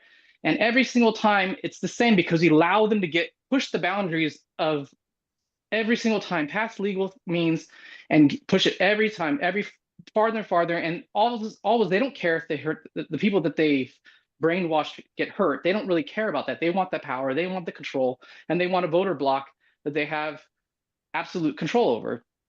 The funny thing is, you see, I think the recent thing I saw is they're actually having all these walkouts in the schools. These kids should be in school. They shouldn't be out protesting and rioting. They have these kids, even some of the elementary kids, they were doing during indoctrination ceremonies with these things. It's just ridiculous. We allow these things to go on because we allow the boundaries to be pushed on what's acceptable in normal society. We shouldn't do this. There's already legal rules on the book. You shouldn't, once people go on the middle of the street, they don't have a permit to shut down the street, they should be immediately arrested. I want to see arrests all over the place. We should not allow these little bits of laws being broken, because that just allows them to do more and more things until someone really does get hurt. Yeah, give them an inch and they take a mile. Yeah, and they don't really, and half of these people, and I see this in growing up, these people don't have a purpose. They don't have a reason for their lives. And so they think, oh, I'm going to be the Rosa Parks. You see this thing, I'm going to be this thing, and I'm going to stand for something right. But they don't really, they just want to they want to feel value in their lives. They don't find it because they've separated themselves from God. They don't find it in their families because they they've been told to go seek these other things that aren't value and family, and so they go out to these protests. They don't have a job, they don't have any purpose and meaning, so they think that's going to give them meaning, and so they've manipulated these folks. And I feel in some ways a lot of sad for them, because this is what's giving their attempts to feel value in themselves, and that's really not going to give them that satisfaction. It's really only going to end up in danger and in disappointment. And I think we really need to focus on, we really should see arrests. I was really upset that they didn't send and enact the and get the military in there to establish order, because this this shouldn't happen in America. And we allow it to happen every single time. I see it repeated every few years. You see it in different areas of the country, and it just you give them an inch and they take it all. Yeah. And we have established, we should have as Americans, we should be able to set how society should be. It's our country. We should be able to have order and freedoms that they want to take away. That's all I had to say. It would be nice if they opened up and had a debate between representatives from both of them, instead of just party against party. Talk about the ideas, not your feelings. Yeah. How can you justify what you're doing? They don't want that, because they would be on the losing side of that. They wouldn't convince anybody, so they do this instead. I really don't see it, and we shouldn't allow them to break the law a little bit. That's just a little bit's not that much. Oh, yes, it is actually, because that's what you take these instigators off, 10% of them, and then all of this is gone. And we get rid of the people being indoctrinated. We stop the indoctrination. We give people choice in schools. We pull people out that we don't want to, our kids don't get to be indoctrinated. I've already told my kids out of public schools, because it's just we're building up these kids. They feel like they're empty in their life, and they think, I need to feel value in myself, and so they think that's going to fill it. I'm going to be this Rosa Parks. I'm going to be this person for civil rights, but they don't even know what they're doing. They just think, if I'm here, I'm with something. I'm part of something. It's like little gangs, right? People join gangs because they feel they don't have the family that they really desire. They don't feel belonging. And I think half or more of these people are that, and the rest of them are just instigators and really not people that hate America. Really, I think that's the rest of them. It's really sad. Anyway, all right. Have you noticed a demographic? I was just wondering if you noticed a demographic in your area of what the protesters resemble. I haven't been down. The closest ones I could get. Same thing about Derek. Like, how old is he? And the same thing is going on here in Pennsylvania. Yeah, I'm 47. I'll be 47 in a week. So. Are you kidding me? Yes. Congratulations! Happy birthday. Derek is one of Ashley's come back good in a week and friends. we're sing to you too. There we go. Yeah. So have little balloons in the background. We have a demographic here in Hawaii that I've noticed on the Big Island, and it's between late 50s, early 70s, and people who are from the mainland, white, and we had a MLK protest just down the street from me, and protesting on Martin Luther King Day. No Black people, no Hawaiian people. They're protesting Trump. They're protesting ICE. They're protesting, schools having ICE in them.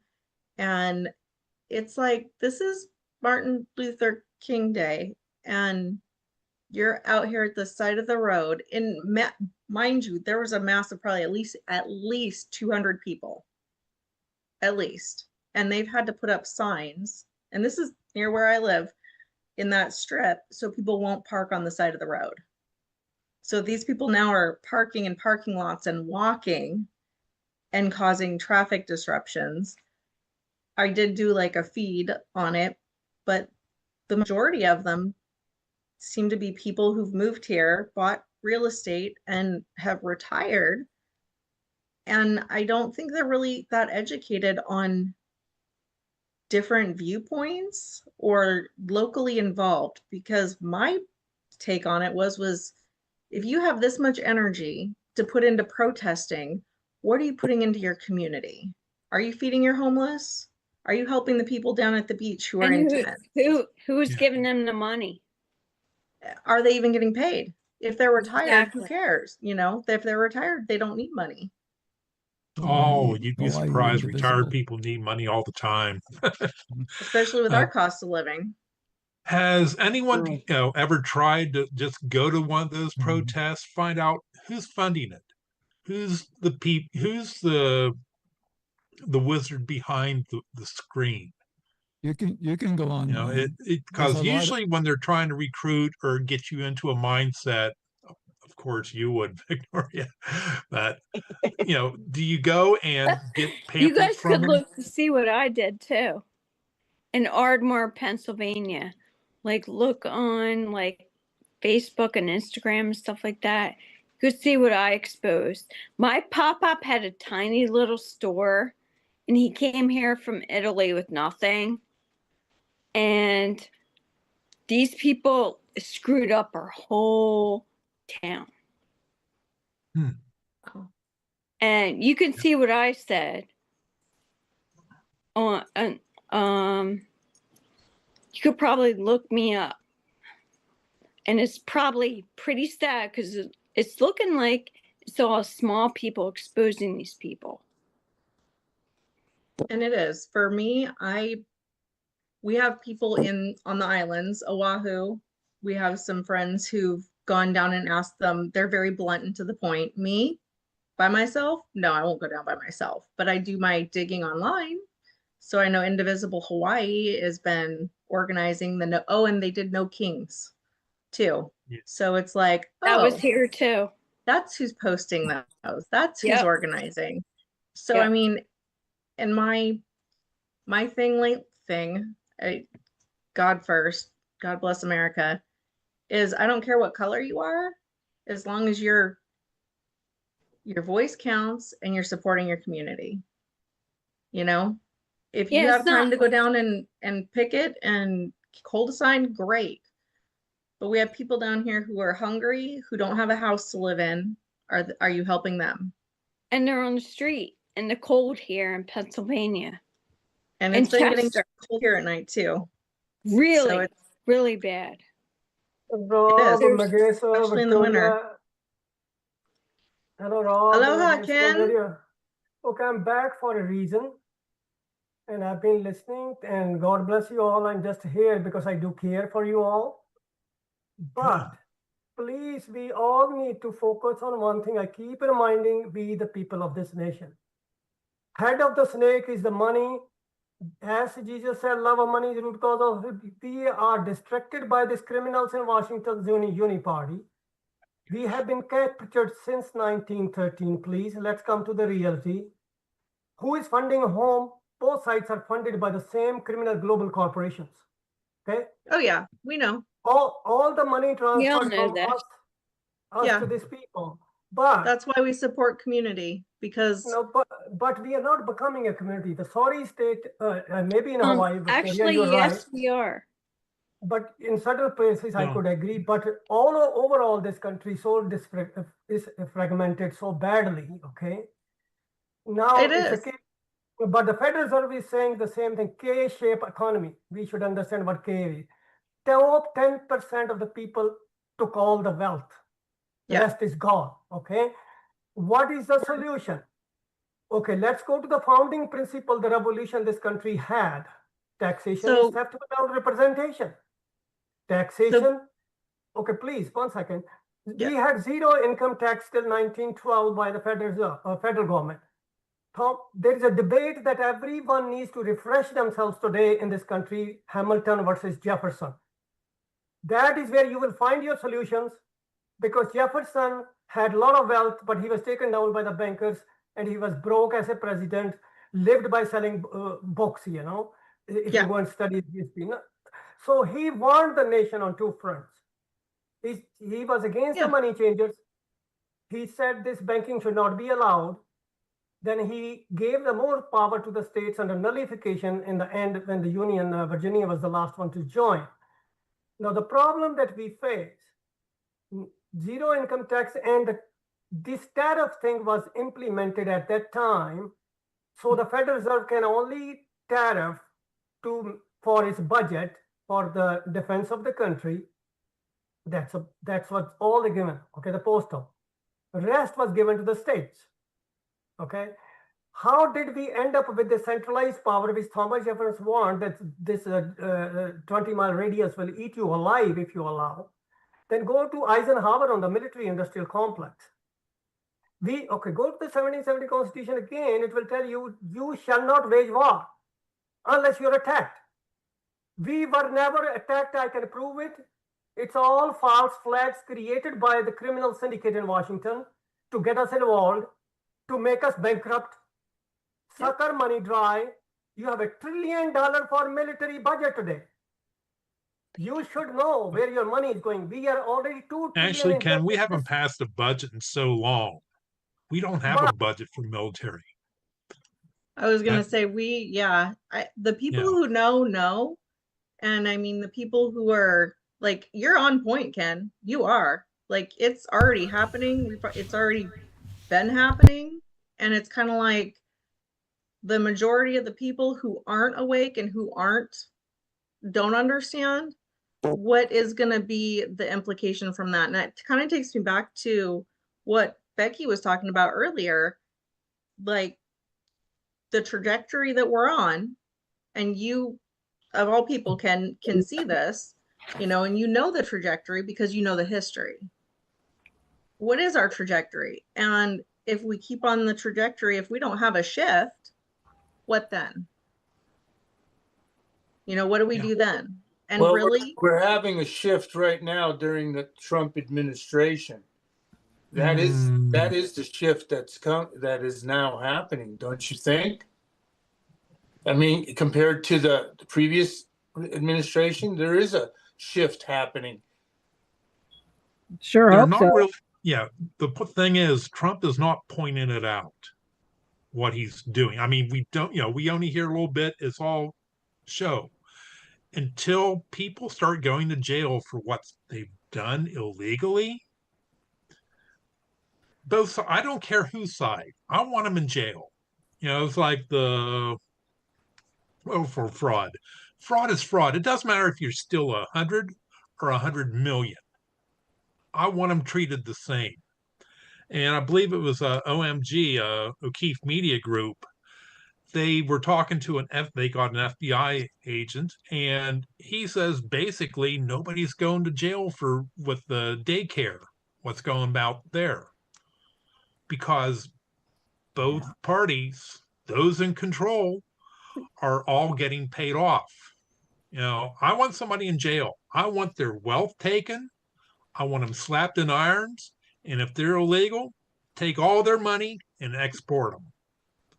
With a big red note, never come back. Well, we've all been waiting for it, and it hasn't occurred, Exactly. Well, the judges just let them out. They just overturn it and let them out. Here in Minnesota, they convicted that one guy over how many millions of dollars in fraud over Feed Your Future, and the judge just, nope, I'm not going to listen to what the jury said. I'm going to just overturn it, and there you go. And he's out still collecting stuff and still living in a house, still doing whatever. But if it was any everyday, if you don't have money, you're going to jail. But if you got money, then you can buy your way out of it, is what it seems like. If you're friends, you don't even have to have money. If you have power, if you have friends. Connections. That's true.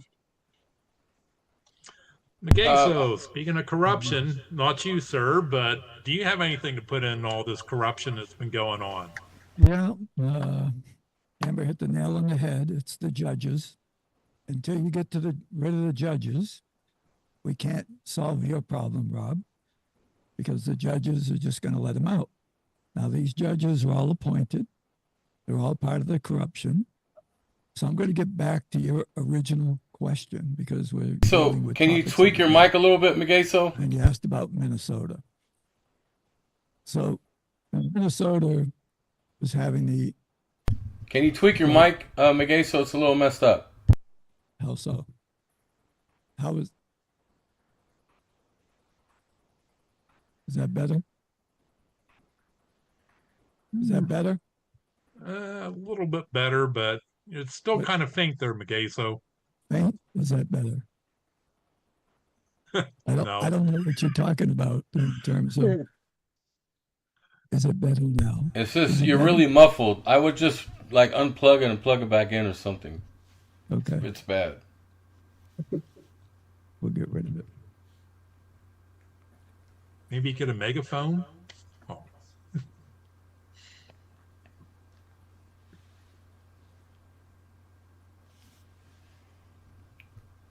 Well, while he's troubleshooting, when he comes back, we're gonna get right into the midterms, discussing what's going wrong with the current election cycles and what needs to change. So we're gonna discuss that shortly after Megeso gets to chime in here. Go ahead, Megeso. No, we don't hear you at all now. Your microphone's not working.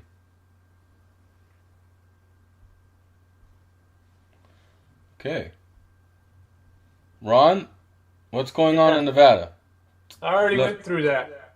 Oh, you already went through that. Jeez. Yeah. Ron is Rob's way ahead of it. Not by much, though. Just a little banter going on. But okay, Megeso, we can't hear you. Yeah, his mic's completely down. Becky, Texas, did you already give your update? No, not yet. No. Go ahead and give your Texas update, and Derek, Texas, can chime in and add stuff to it. Thank you so much, Becky. I'm gonna give Megeso a call. Okay.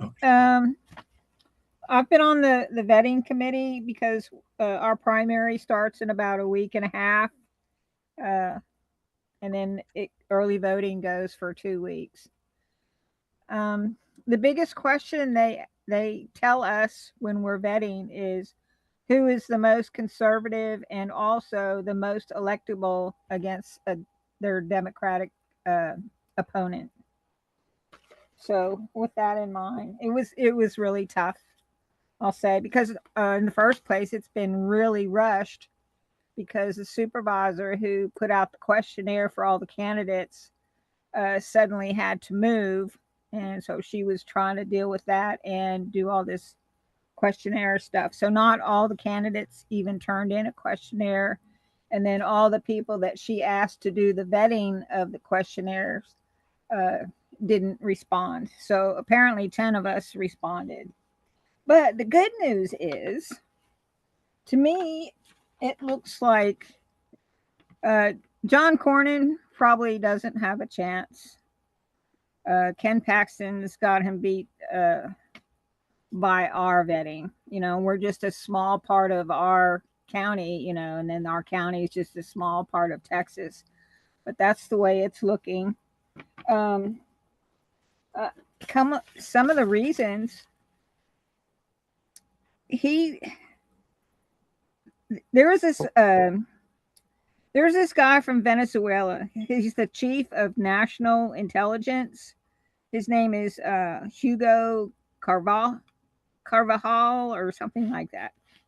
And he's no longer in that position, but he released an official list of U.S. senators on the Venezuela list of politicians who have been receiving millions of dollars in kickbacks from the Maduro regime and the Venezuelan drug trafficking organizations. Yeah. The list, oh my goodness, there are 60 U.S. senators on that list. I don't know how many senators there are in the U.S., but there's 60 of them that are on that list taking millions of dollars in kickbacks. Anyways, John Cornyn was on that list. And also that commercial that he came out where he says that he's endorsed by Trump. Well, apparently Laura Loomer on X exposed him that he manipulated the audio parts of that ad, the TV ad, to say that Trump endorsed him because Trump did not endorse him. And also, that was for a U.S. senator. For governor, it's kind of close, but I don't think Greg Abbott's going to make it. I think this guy, Pete, his nickname is Doc Chambers, is starting to take the lead. That's a good thing. What's that? I think that's a good thing. I think Doc Chambers, I've heard of him before. He's been in the military and right, and he's been in firefights, and he's a straight shooter.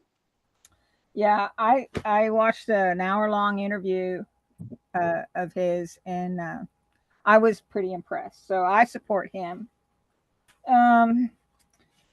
Some of the other candidates, I don't really want to talk about at this point. Some I vetted for, and some I did not. But we also have 10 propositions, and the last one, number 10, has to do with no Sharia law in Texas being allowed. So even though we shouldn't have to go that route, it's going to be in the form of a proposition, I guess, to make it final. I thought it was How do you already feel about that, Becky? I mean, What's that? sorry to interrupt, but isn't that interfering with religion? I know, don't get me wrong. I know that Islam is not just religion; it's a political movement. But I think what they're saying is that what the Muslims have done is their Sharia law they abide by, which goes against U.S. law or local laws or state laws or federal laws, and that's what they're trying to stop. I thought Abbott already shot down Sharia law in Texas. Well, apparently it's going up for a vote. Oh. As far as a proposition goes. So we're going to work in that direction. Well, that's a good thing. Get rid of it. Yeah, absolutely. Make it finalized. No question about it. The only question I have is, do all Muslims follow Sharia law? No. Okay. I was hoping not, because I know the potential is there for them to do that. Because it seems like some Muslims are, gentle, kind-hearted souls and don't agree with what other Muslims are doing, as far as the ones that are kind of violent or, the general trend, Becky, is once they get over 10, at first, they're great people. I admit that. Some of my friends are Muslim.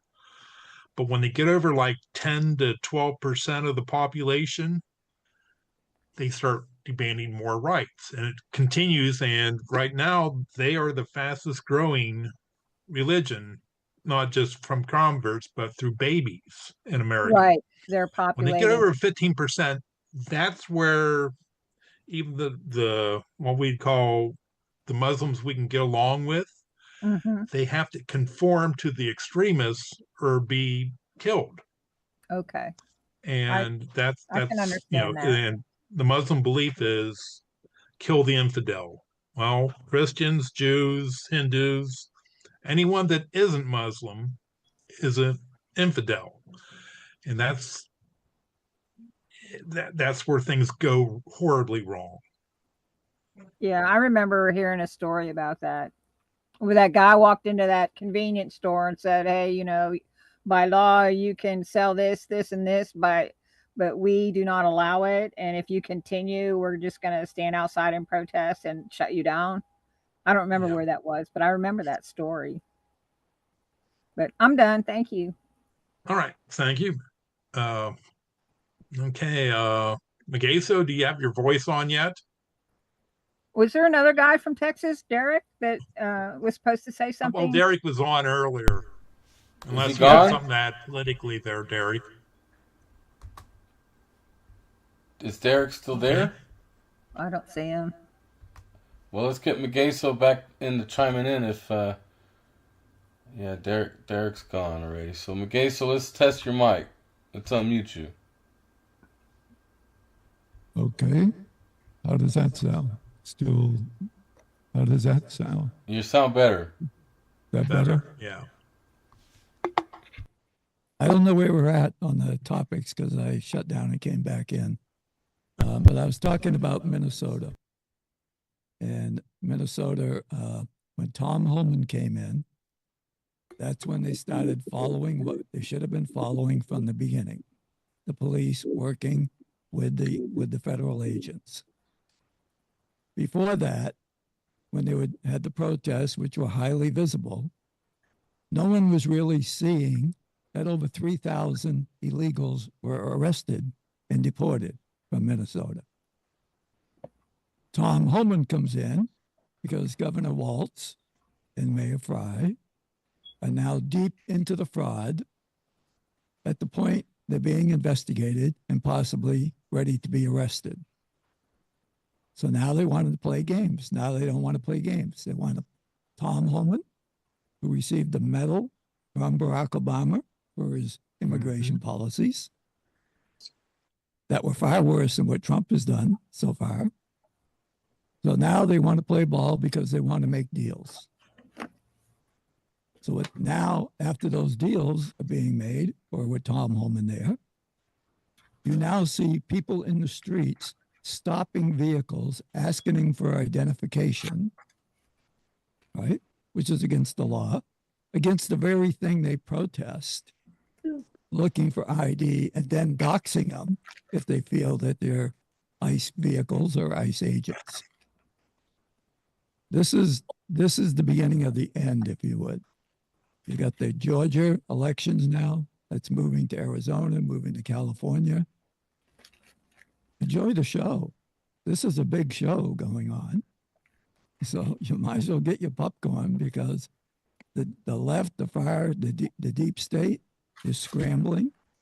You got videos out now of Obama showing ID to vote.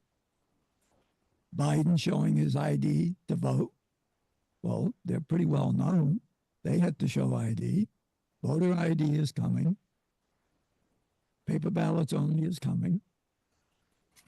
Every state is under investigation right now. We just had our elections integrity supposedly meeting on Wednesday here, which was another farce. These people think they're protected. They're not.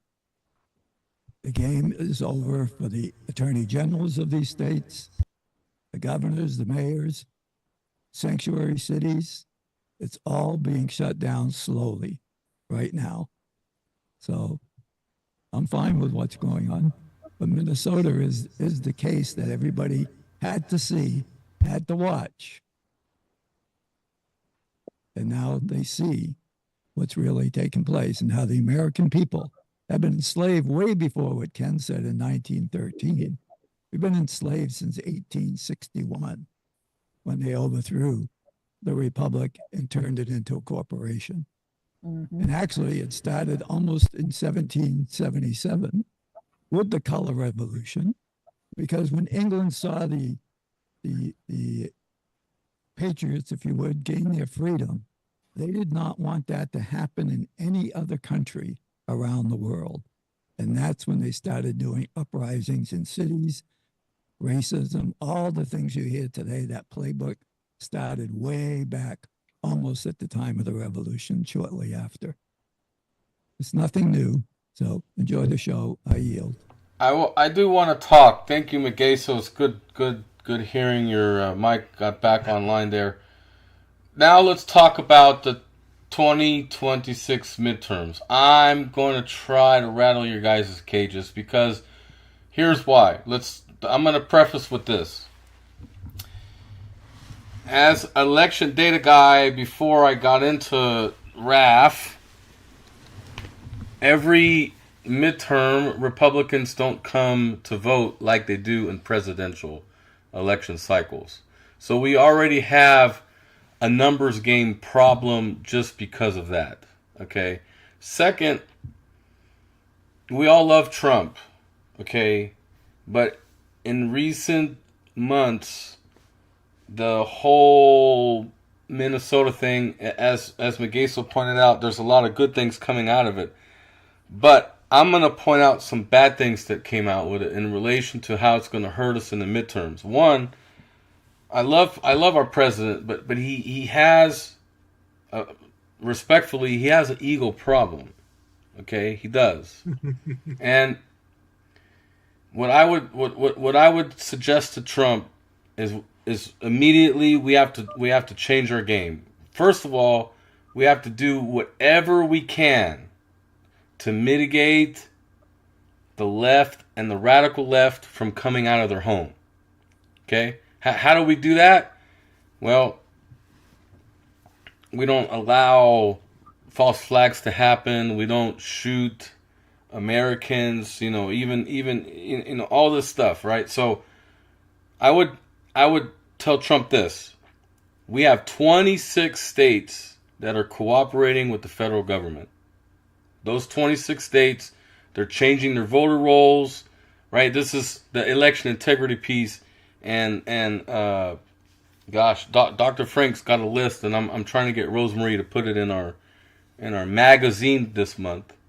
But the 26 states clean up the voter rolls, show the American people the actuals between Republicans and Democrats. And here's what I mean. The 26 states are going to get their stuff together, and then the other 24 states, they're going to allow the illegal voting to still happen. They're going to allow the fraud to happen, the no voter ID, like Megeso pointed out. So illegals will be able to vote in 24 states still. And the American people in the primary are going to be able to see these states very clearly. Who's being very ethical with their numbers and who's being shady and lying about it. Because our current strategy is failing. Currently, right? We lost 8 special elections, and one of them was in a red district that Trump won plus 17. That shouldn't be happening. Yeah, Ashley, you just told us as a preface, we don't come out in the midterms. We need to get our base out, and we need to mitigate getting the radical left base from leaving their house, right? We don't want to give them the Democratic base. We don't want to give them any reason to rise and multiply their numbers. The Republicans need to keep them home, right? So less drama, focus on the 26 states, and just show how much corruption were in those states after they clean everything up. How are you going to keep them home? Tell them they got to get a job. Otherwise, yeah. Well, the point is, ICE at the voting booths. No, the point is, if they, as Ashley pointed out, if the illegals are going to vote, that's fine. Let them vote, because then after the elections, they're going to be immediately caught. The elections are going to be overturned, and they're going to end up having more illegals. We already got eyes on everything right now. Eyes from the sky. We don't need agents at the booth. We can see it from the air. We can see everything that's going on. No. You need the agents at the booth that will deter the illegals from showing up. Yeah, we need to have ICE agents scattered around the polling areas. Right, yes. But they can't be in the voting area. So, yeah, so they're going to get caught anyways, but it's not going to happen. But if it does happen, it's going to be overturned, and they're going to get away with another stolen election. We're beyond that. When has it been stolen elections in 2020, 22, and 24? It's not going to happen in when has an election been overturned? It hasn't happened. Never. It hasn't happened. Never. Correct. And you're saying it's going to happen. I don't believe it. It's never happened until now because we're changing. If it's another stolen, the 2020 is going to be proven false. That's a no-brainer already coming out. Why the people in Georgia are all screaming and freaking out over the ballots leaving? Megeso, remind us, when's your birthday? Why are the people in Hawaii, our elections commission, freaking out when we only want to see 19,000 ballots? They've been caught. Megeso, when's your birthday? My birthday is the 26th. Of this month? Yes. Well, I'm going to try to get you a new microphone because it got messed up again. Well, happy early birthday. Does that put you? I think that's the deep state coming after my microphone. That's what Are it you is. Are you going to be 76 or 77? 75. Oh, 72. all right. Three Well, quarters.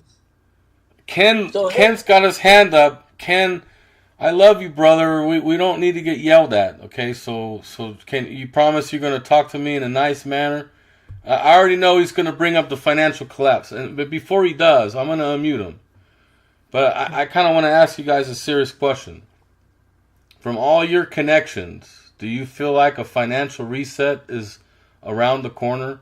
Because Valerie and I are getting really close to buying real estate, and I'm thinking, well, maybe we're not at the reset yet. You know. We are close. The reset started over a year ago. Yeah, it's already started. It already started. Actually, the reset has begun. Okay, we are. That's where you say I follow the financial sector. First, I need to answer Mageso a little bit. You were right, 1861. Ken, you're sounding just as bad as Mageso. You gotta. I don't know what's wrong with your muffles, with your microphones. Okay, it's the you internet. sound like you're It's in a not the submarine, brother. Can you hear me now better? No, Not really. I'll let Amber tell you how she can hear you. Hello? It's kind of muffled. That is not my microphone. Something is always done on this show. I don't know, somehow. It Hello, sounds can like you- you're talking through a can and we're on the other end. Right. That's Like very strange. yeah. And I can hear Ken clearly. Okay, I can hear Mageso, too. can we hear now? Yes, I can hear. Okay, I just want to tell you that why I said 1913. Federal Reserve Act, that's where total control of our country went away from us, okay, because then you got the IRS, you got the Federal Reserve, we became exactly 100% slaves to the taxation.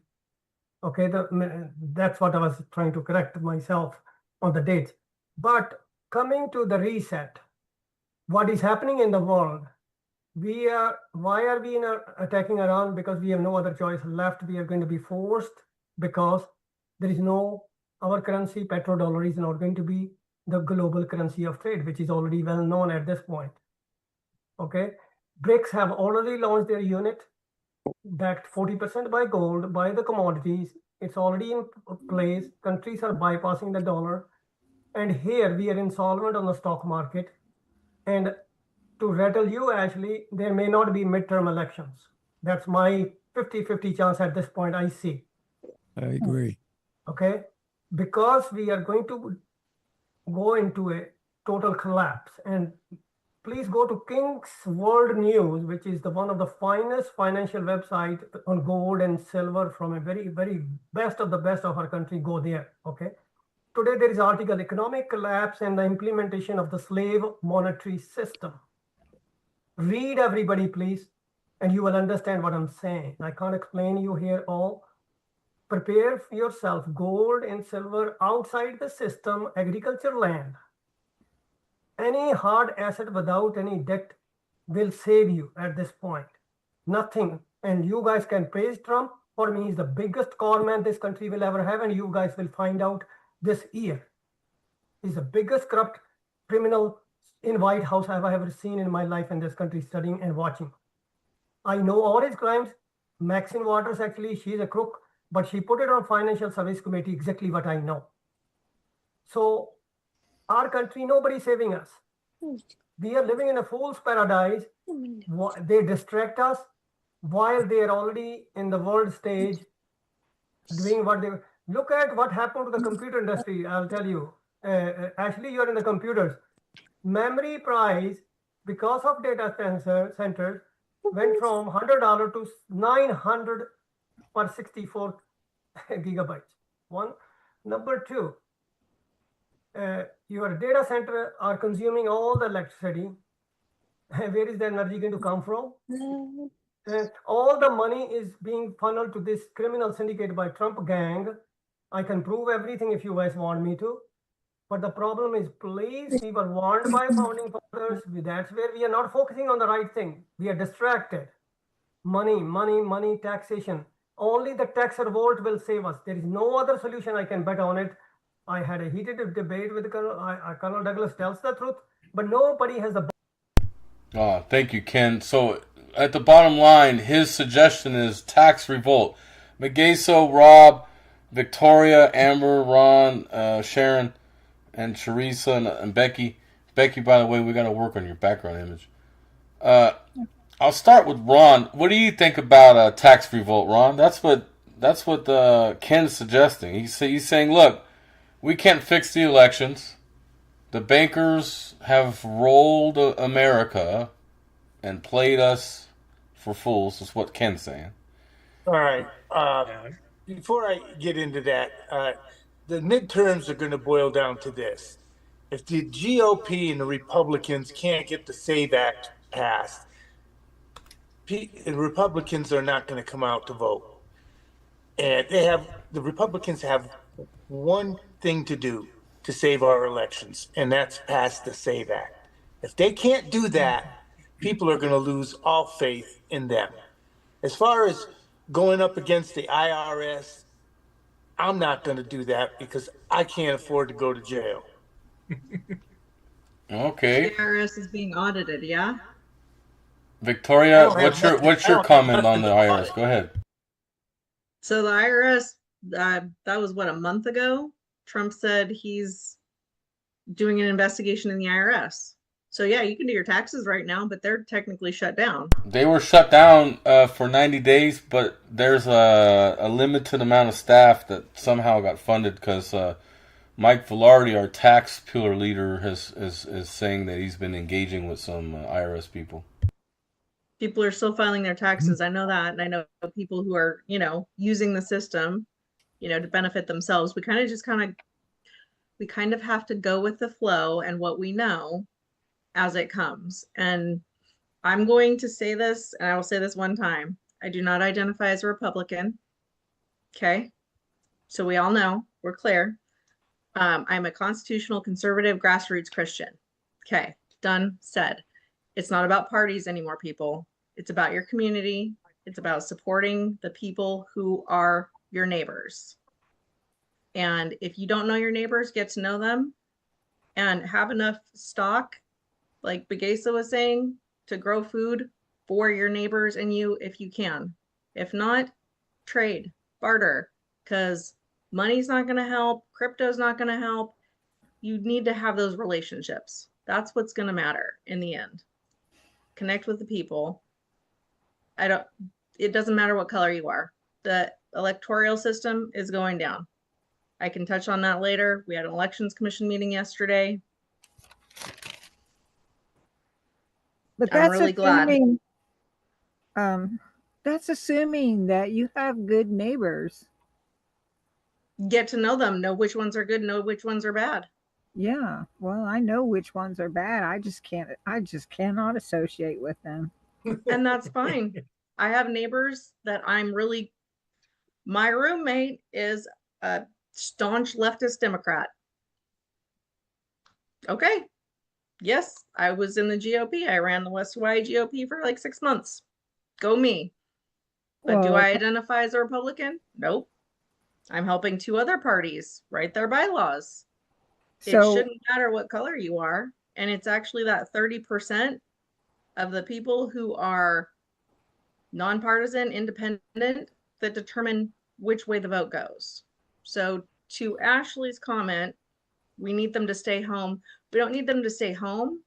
They need to be educated, and we need to connect with them, because you can't keep them home, because we can't be kept home. We can't lock them inside. That's just not humane. But we can connect with them. And I connect with them on a daily basis on real topics.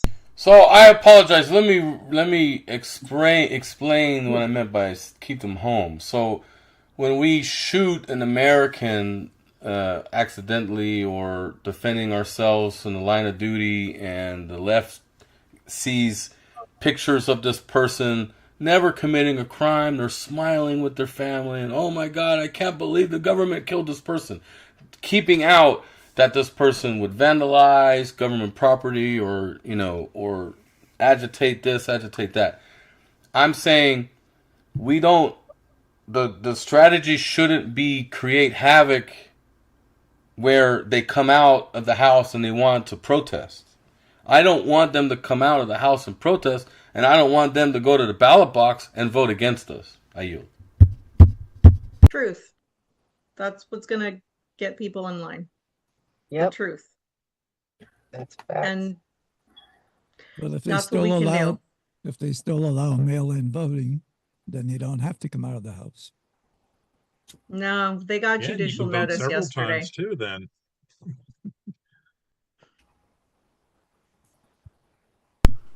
Okay, instead of Just trying to have to work tell on the truth. Just tell the truth, everybody. That's it. Yep. Yeah. So Just tell the truth. what Sharon is saying and what Victoria is saying, truth. Yes, absolutely. That's one reason why we started back September 11th, 2021, because we were telling the truth and we were being censored everywhere. And I was seeing a lot of people being lied to about something that killed many people, that permanently injured many people. And let's not get started on that path. And the reason all that happened is because people are being lied to.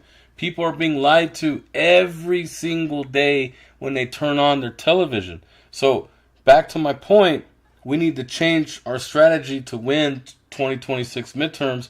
Is we don't want the left to get upset about something that happens, and then they have a way of uniting that Republicans can't. I've been in this game for a long time, and rhinos somehow are quick to get power and push out people like us. And then Yeah, they have the money. then you factor in the uniparty, right? We had 8 special elections and somehow we lost every single one of them. Conspiracy? Ashley, that's crazy, right? But uniparty's still in control. It makes me sad to say that. And prove me wrong. We got to win in the midterms. Oh, no, they are. They have the money. We do not. I mean, Lindsey Graham, We have the I facts. tell you guys once a month, Lindsey Graham is not MAGA. Lindsey Graham's not on my team. Lindsey Graham's not on your team. But Lindsey Graham's on GOP, and Lindsey Graham's damn sure on the uniparty because he fist pounds everybody on the other side. I'm just reminding you guys, while we're fighting this fight and we're pushing truth out, we got to remind everybody around us, especially those that are in the deep mind control, and they say, it drives me crazy, guys, when you look at mainstream media, any outlet, they'll put the picture of the guy that got killed by the police officer. And they'll put a picture of him 10 years ago, 5 years ago, smiling, clean shaved, nothing wrong, normal. They don't put the image or the videos of them committing all these crimes just 2 weeks ago, or agitating our government employees that are trying to clean up that city. We have to remind each other, back to Victoria and Sharon's point, everybody's been lied to in almost every industry vertical. There's fraud. In every industry vertical, there's corruption. That's why we're doing what we're doing, right? So those that are on the live stream, please go to redamericafirst.com. We have a drop-down menu. You could go to our pillars, learn about our pillars, learn about our podcasts. We have Town Hall. We have Pastor's Point. That's Mondays, 8 p.m. Eastern Standard Time, and that is Christian faith, bringing Christ back into the family unit. Pastors are guilty for our country going anti-Christ. Pastors in our country, they've been allowing they haven't been calling out the radical left like they should have been, right? The Planned Parenthood and all those things that go on, right? We could talk hours on this, but those in the live stream, I gotta cut you off because YouTube and TikTok, they'll give us strikes about stuff that we're going to talk about here after I hang up.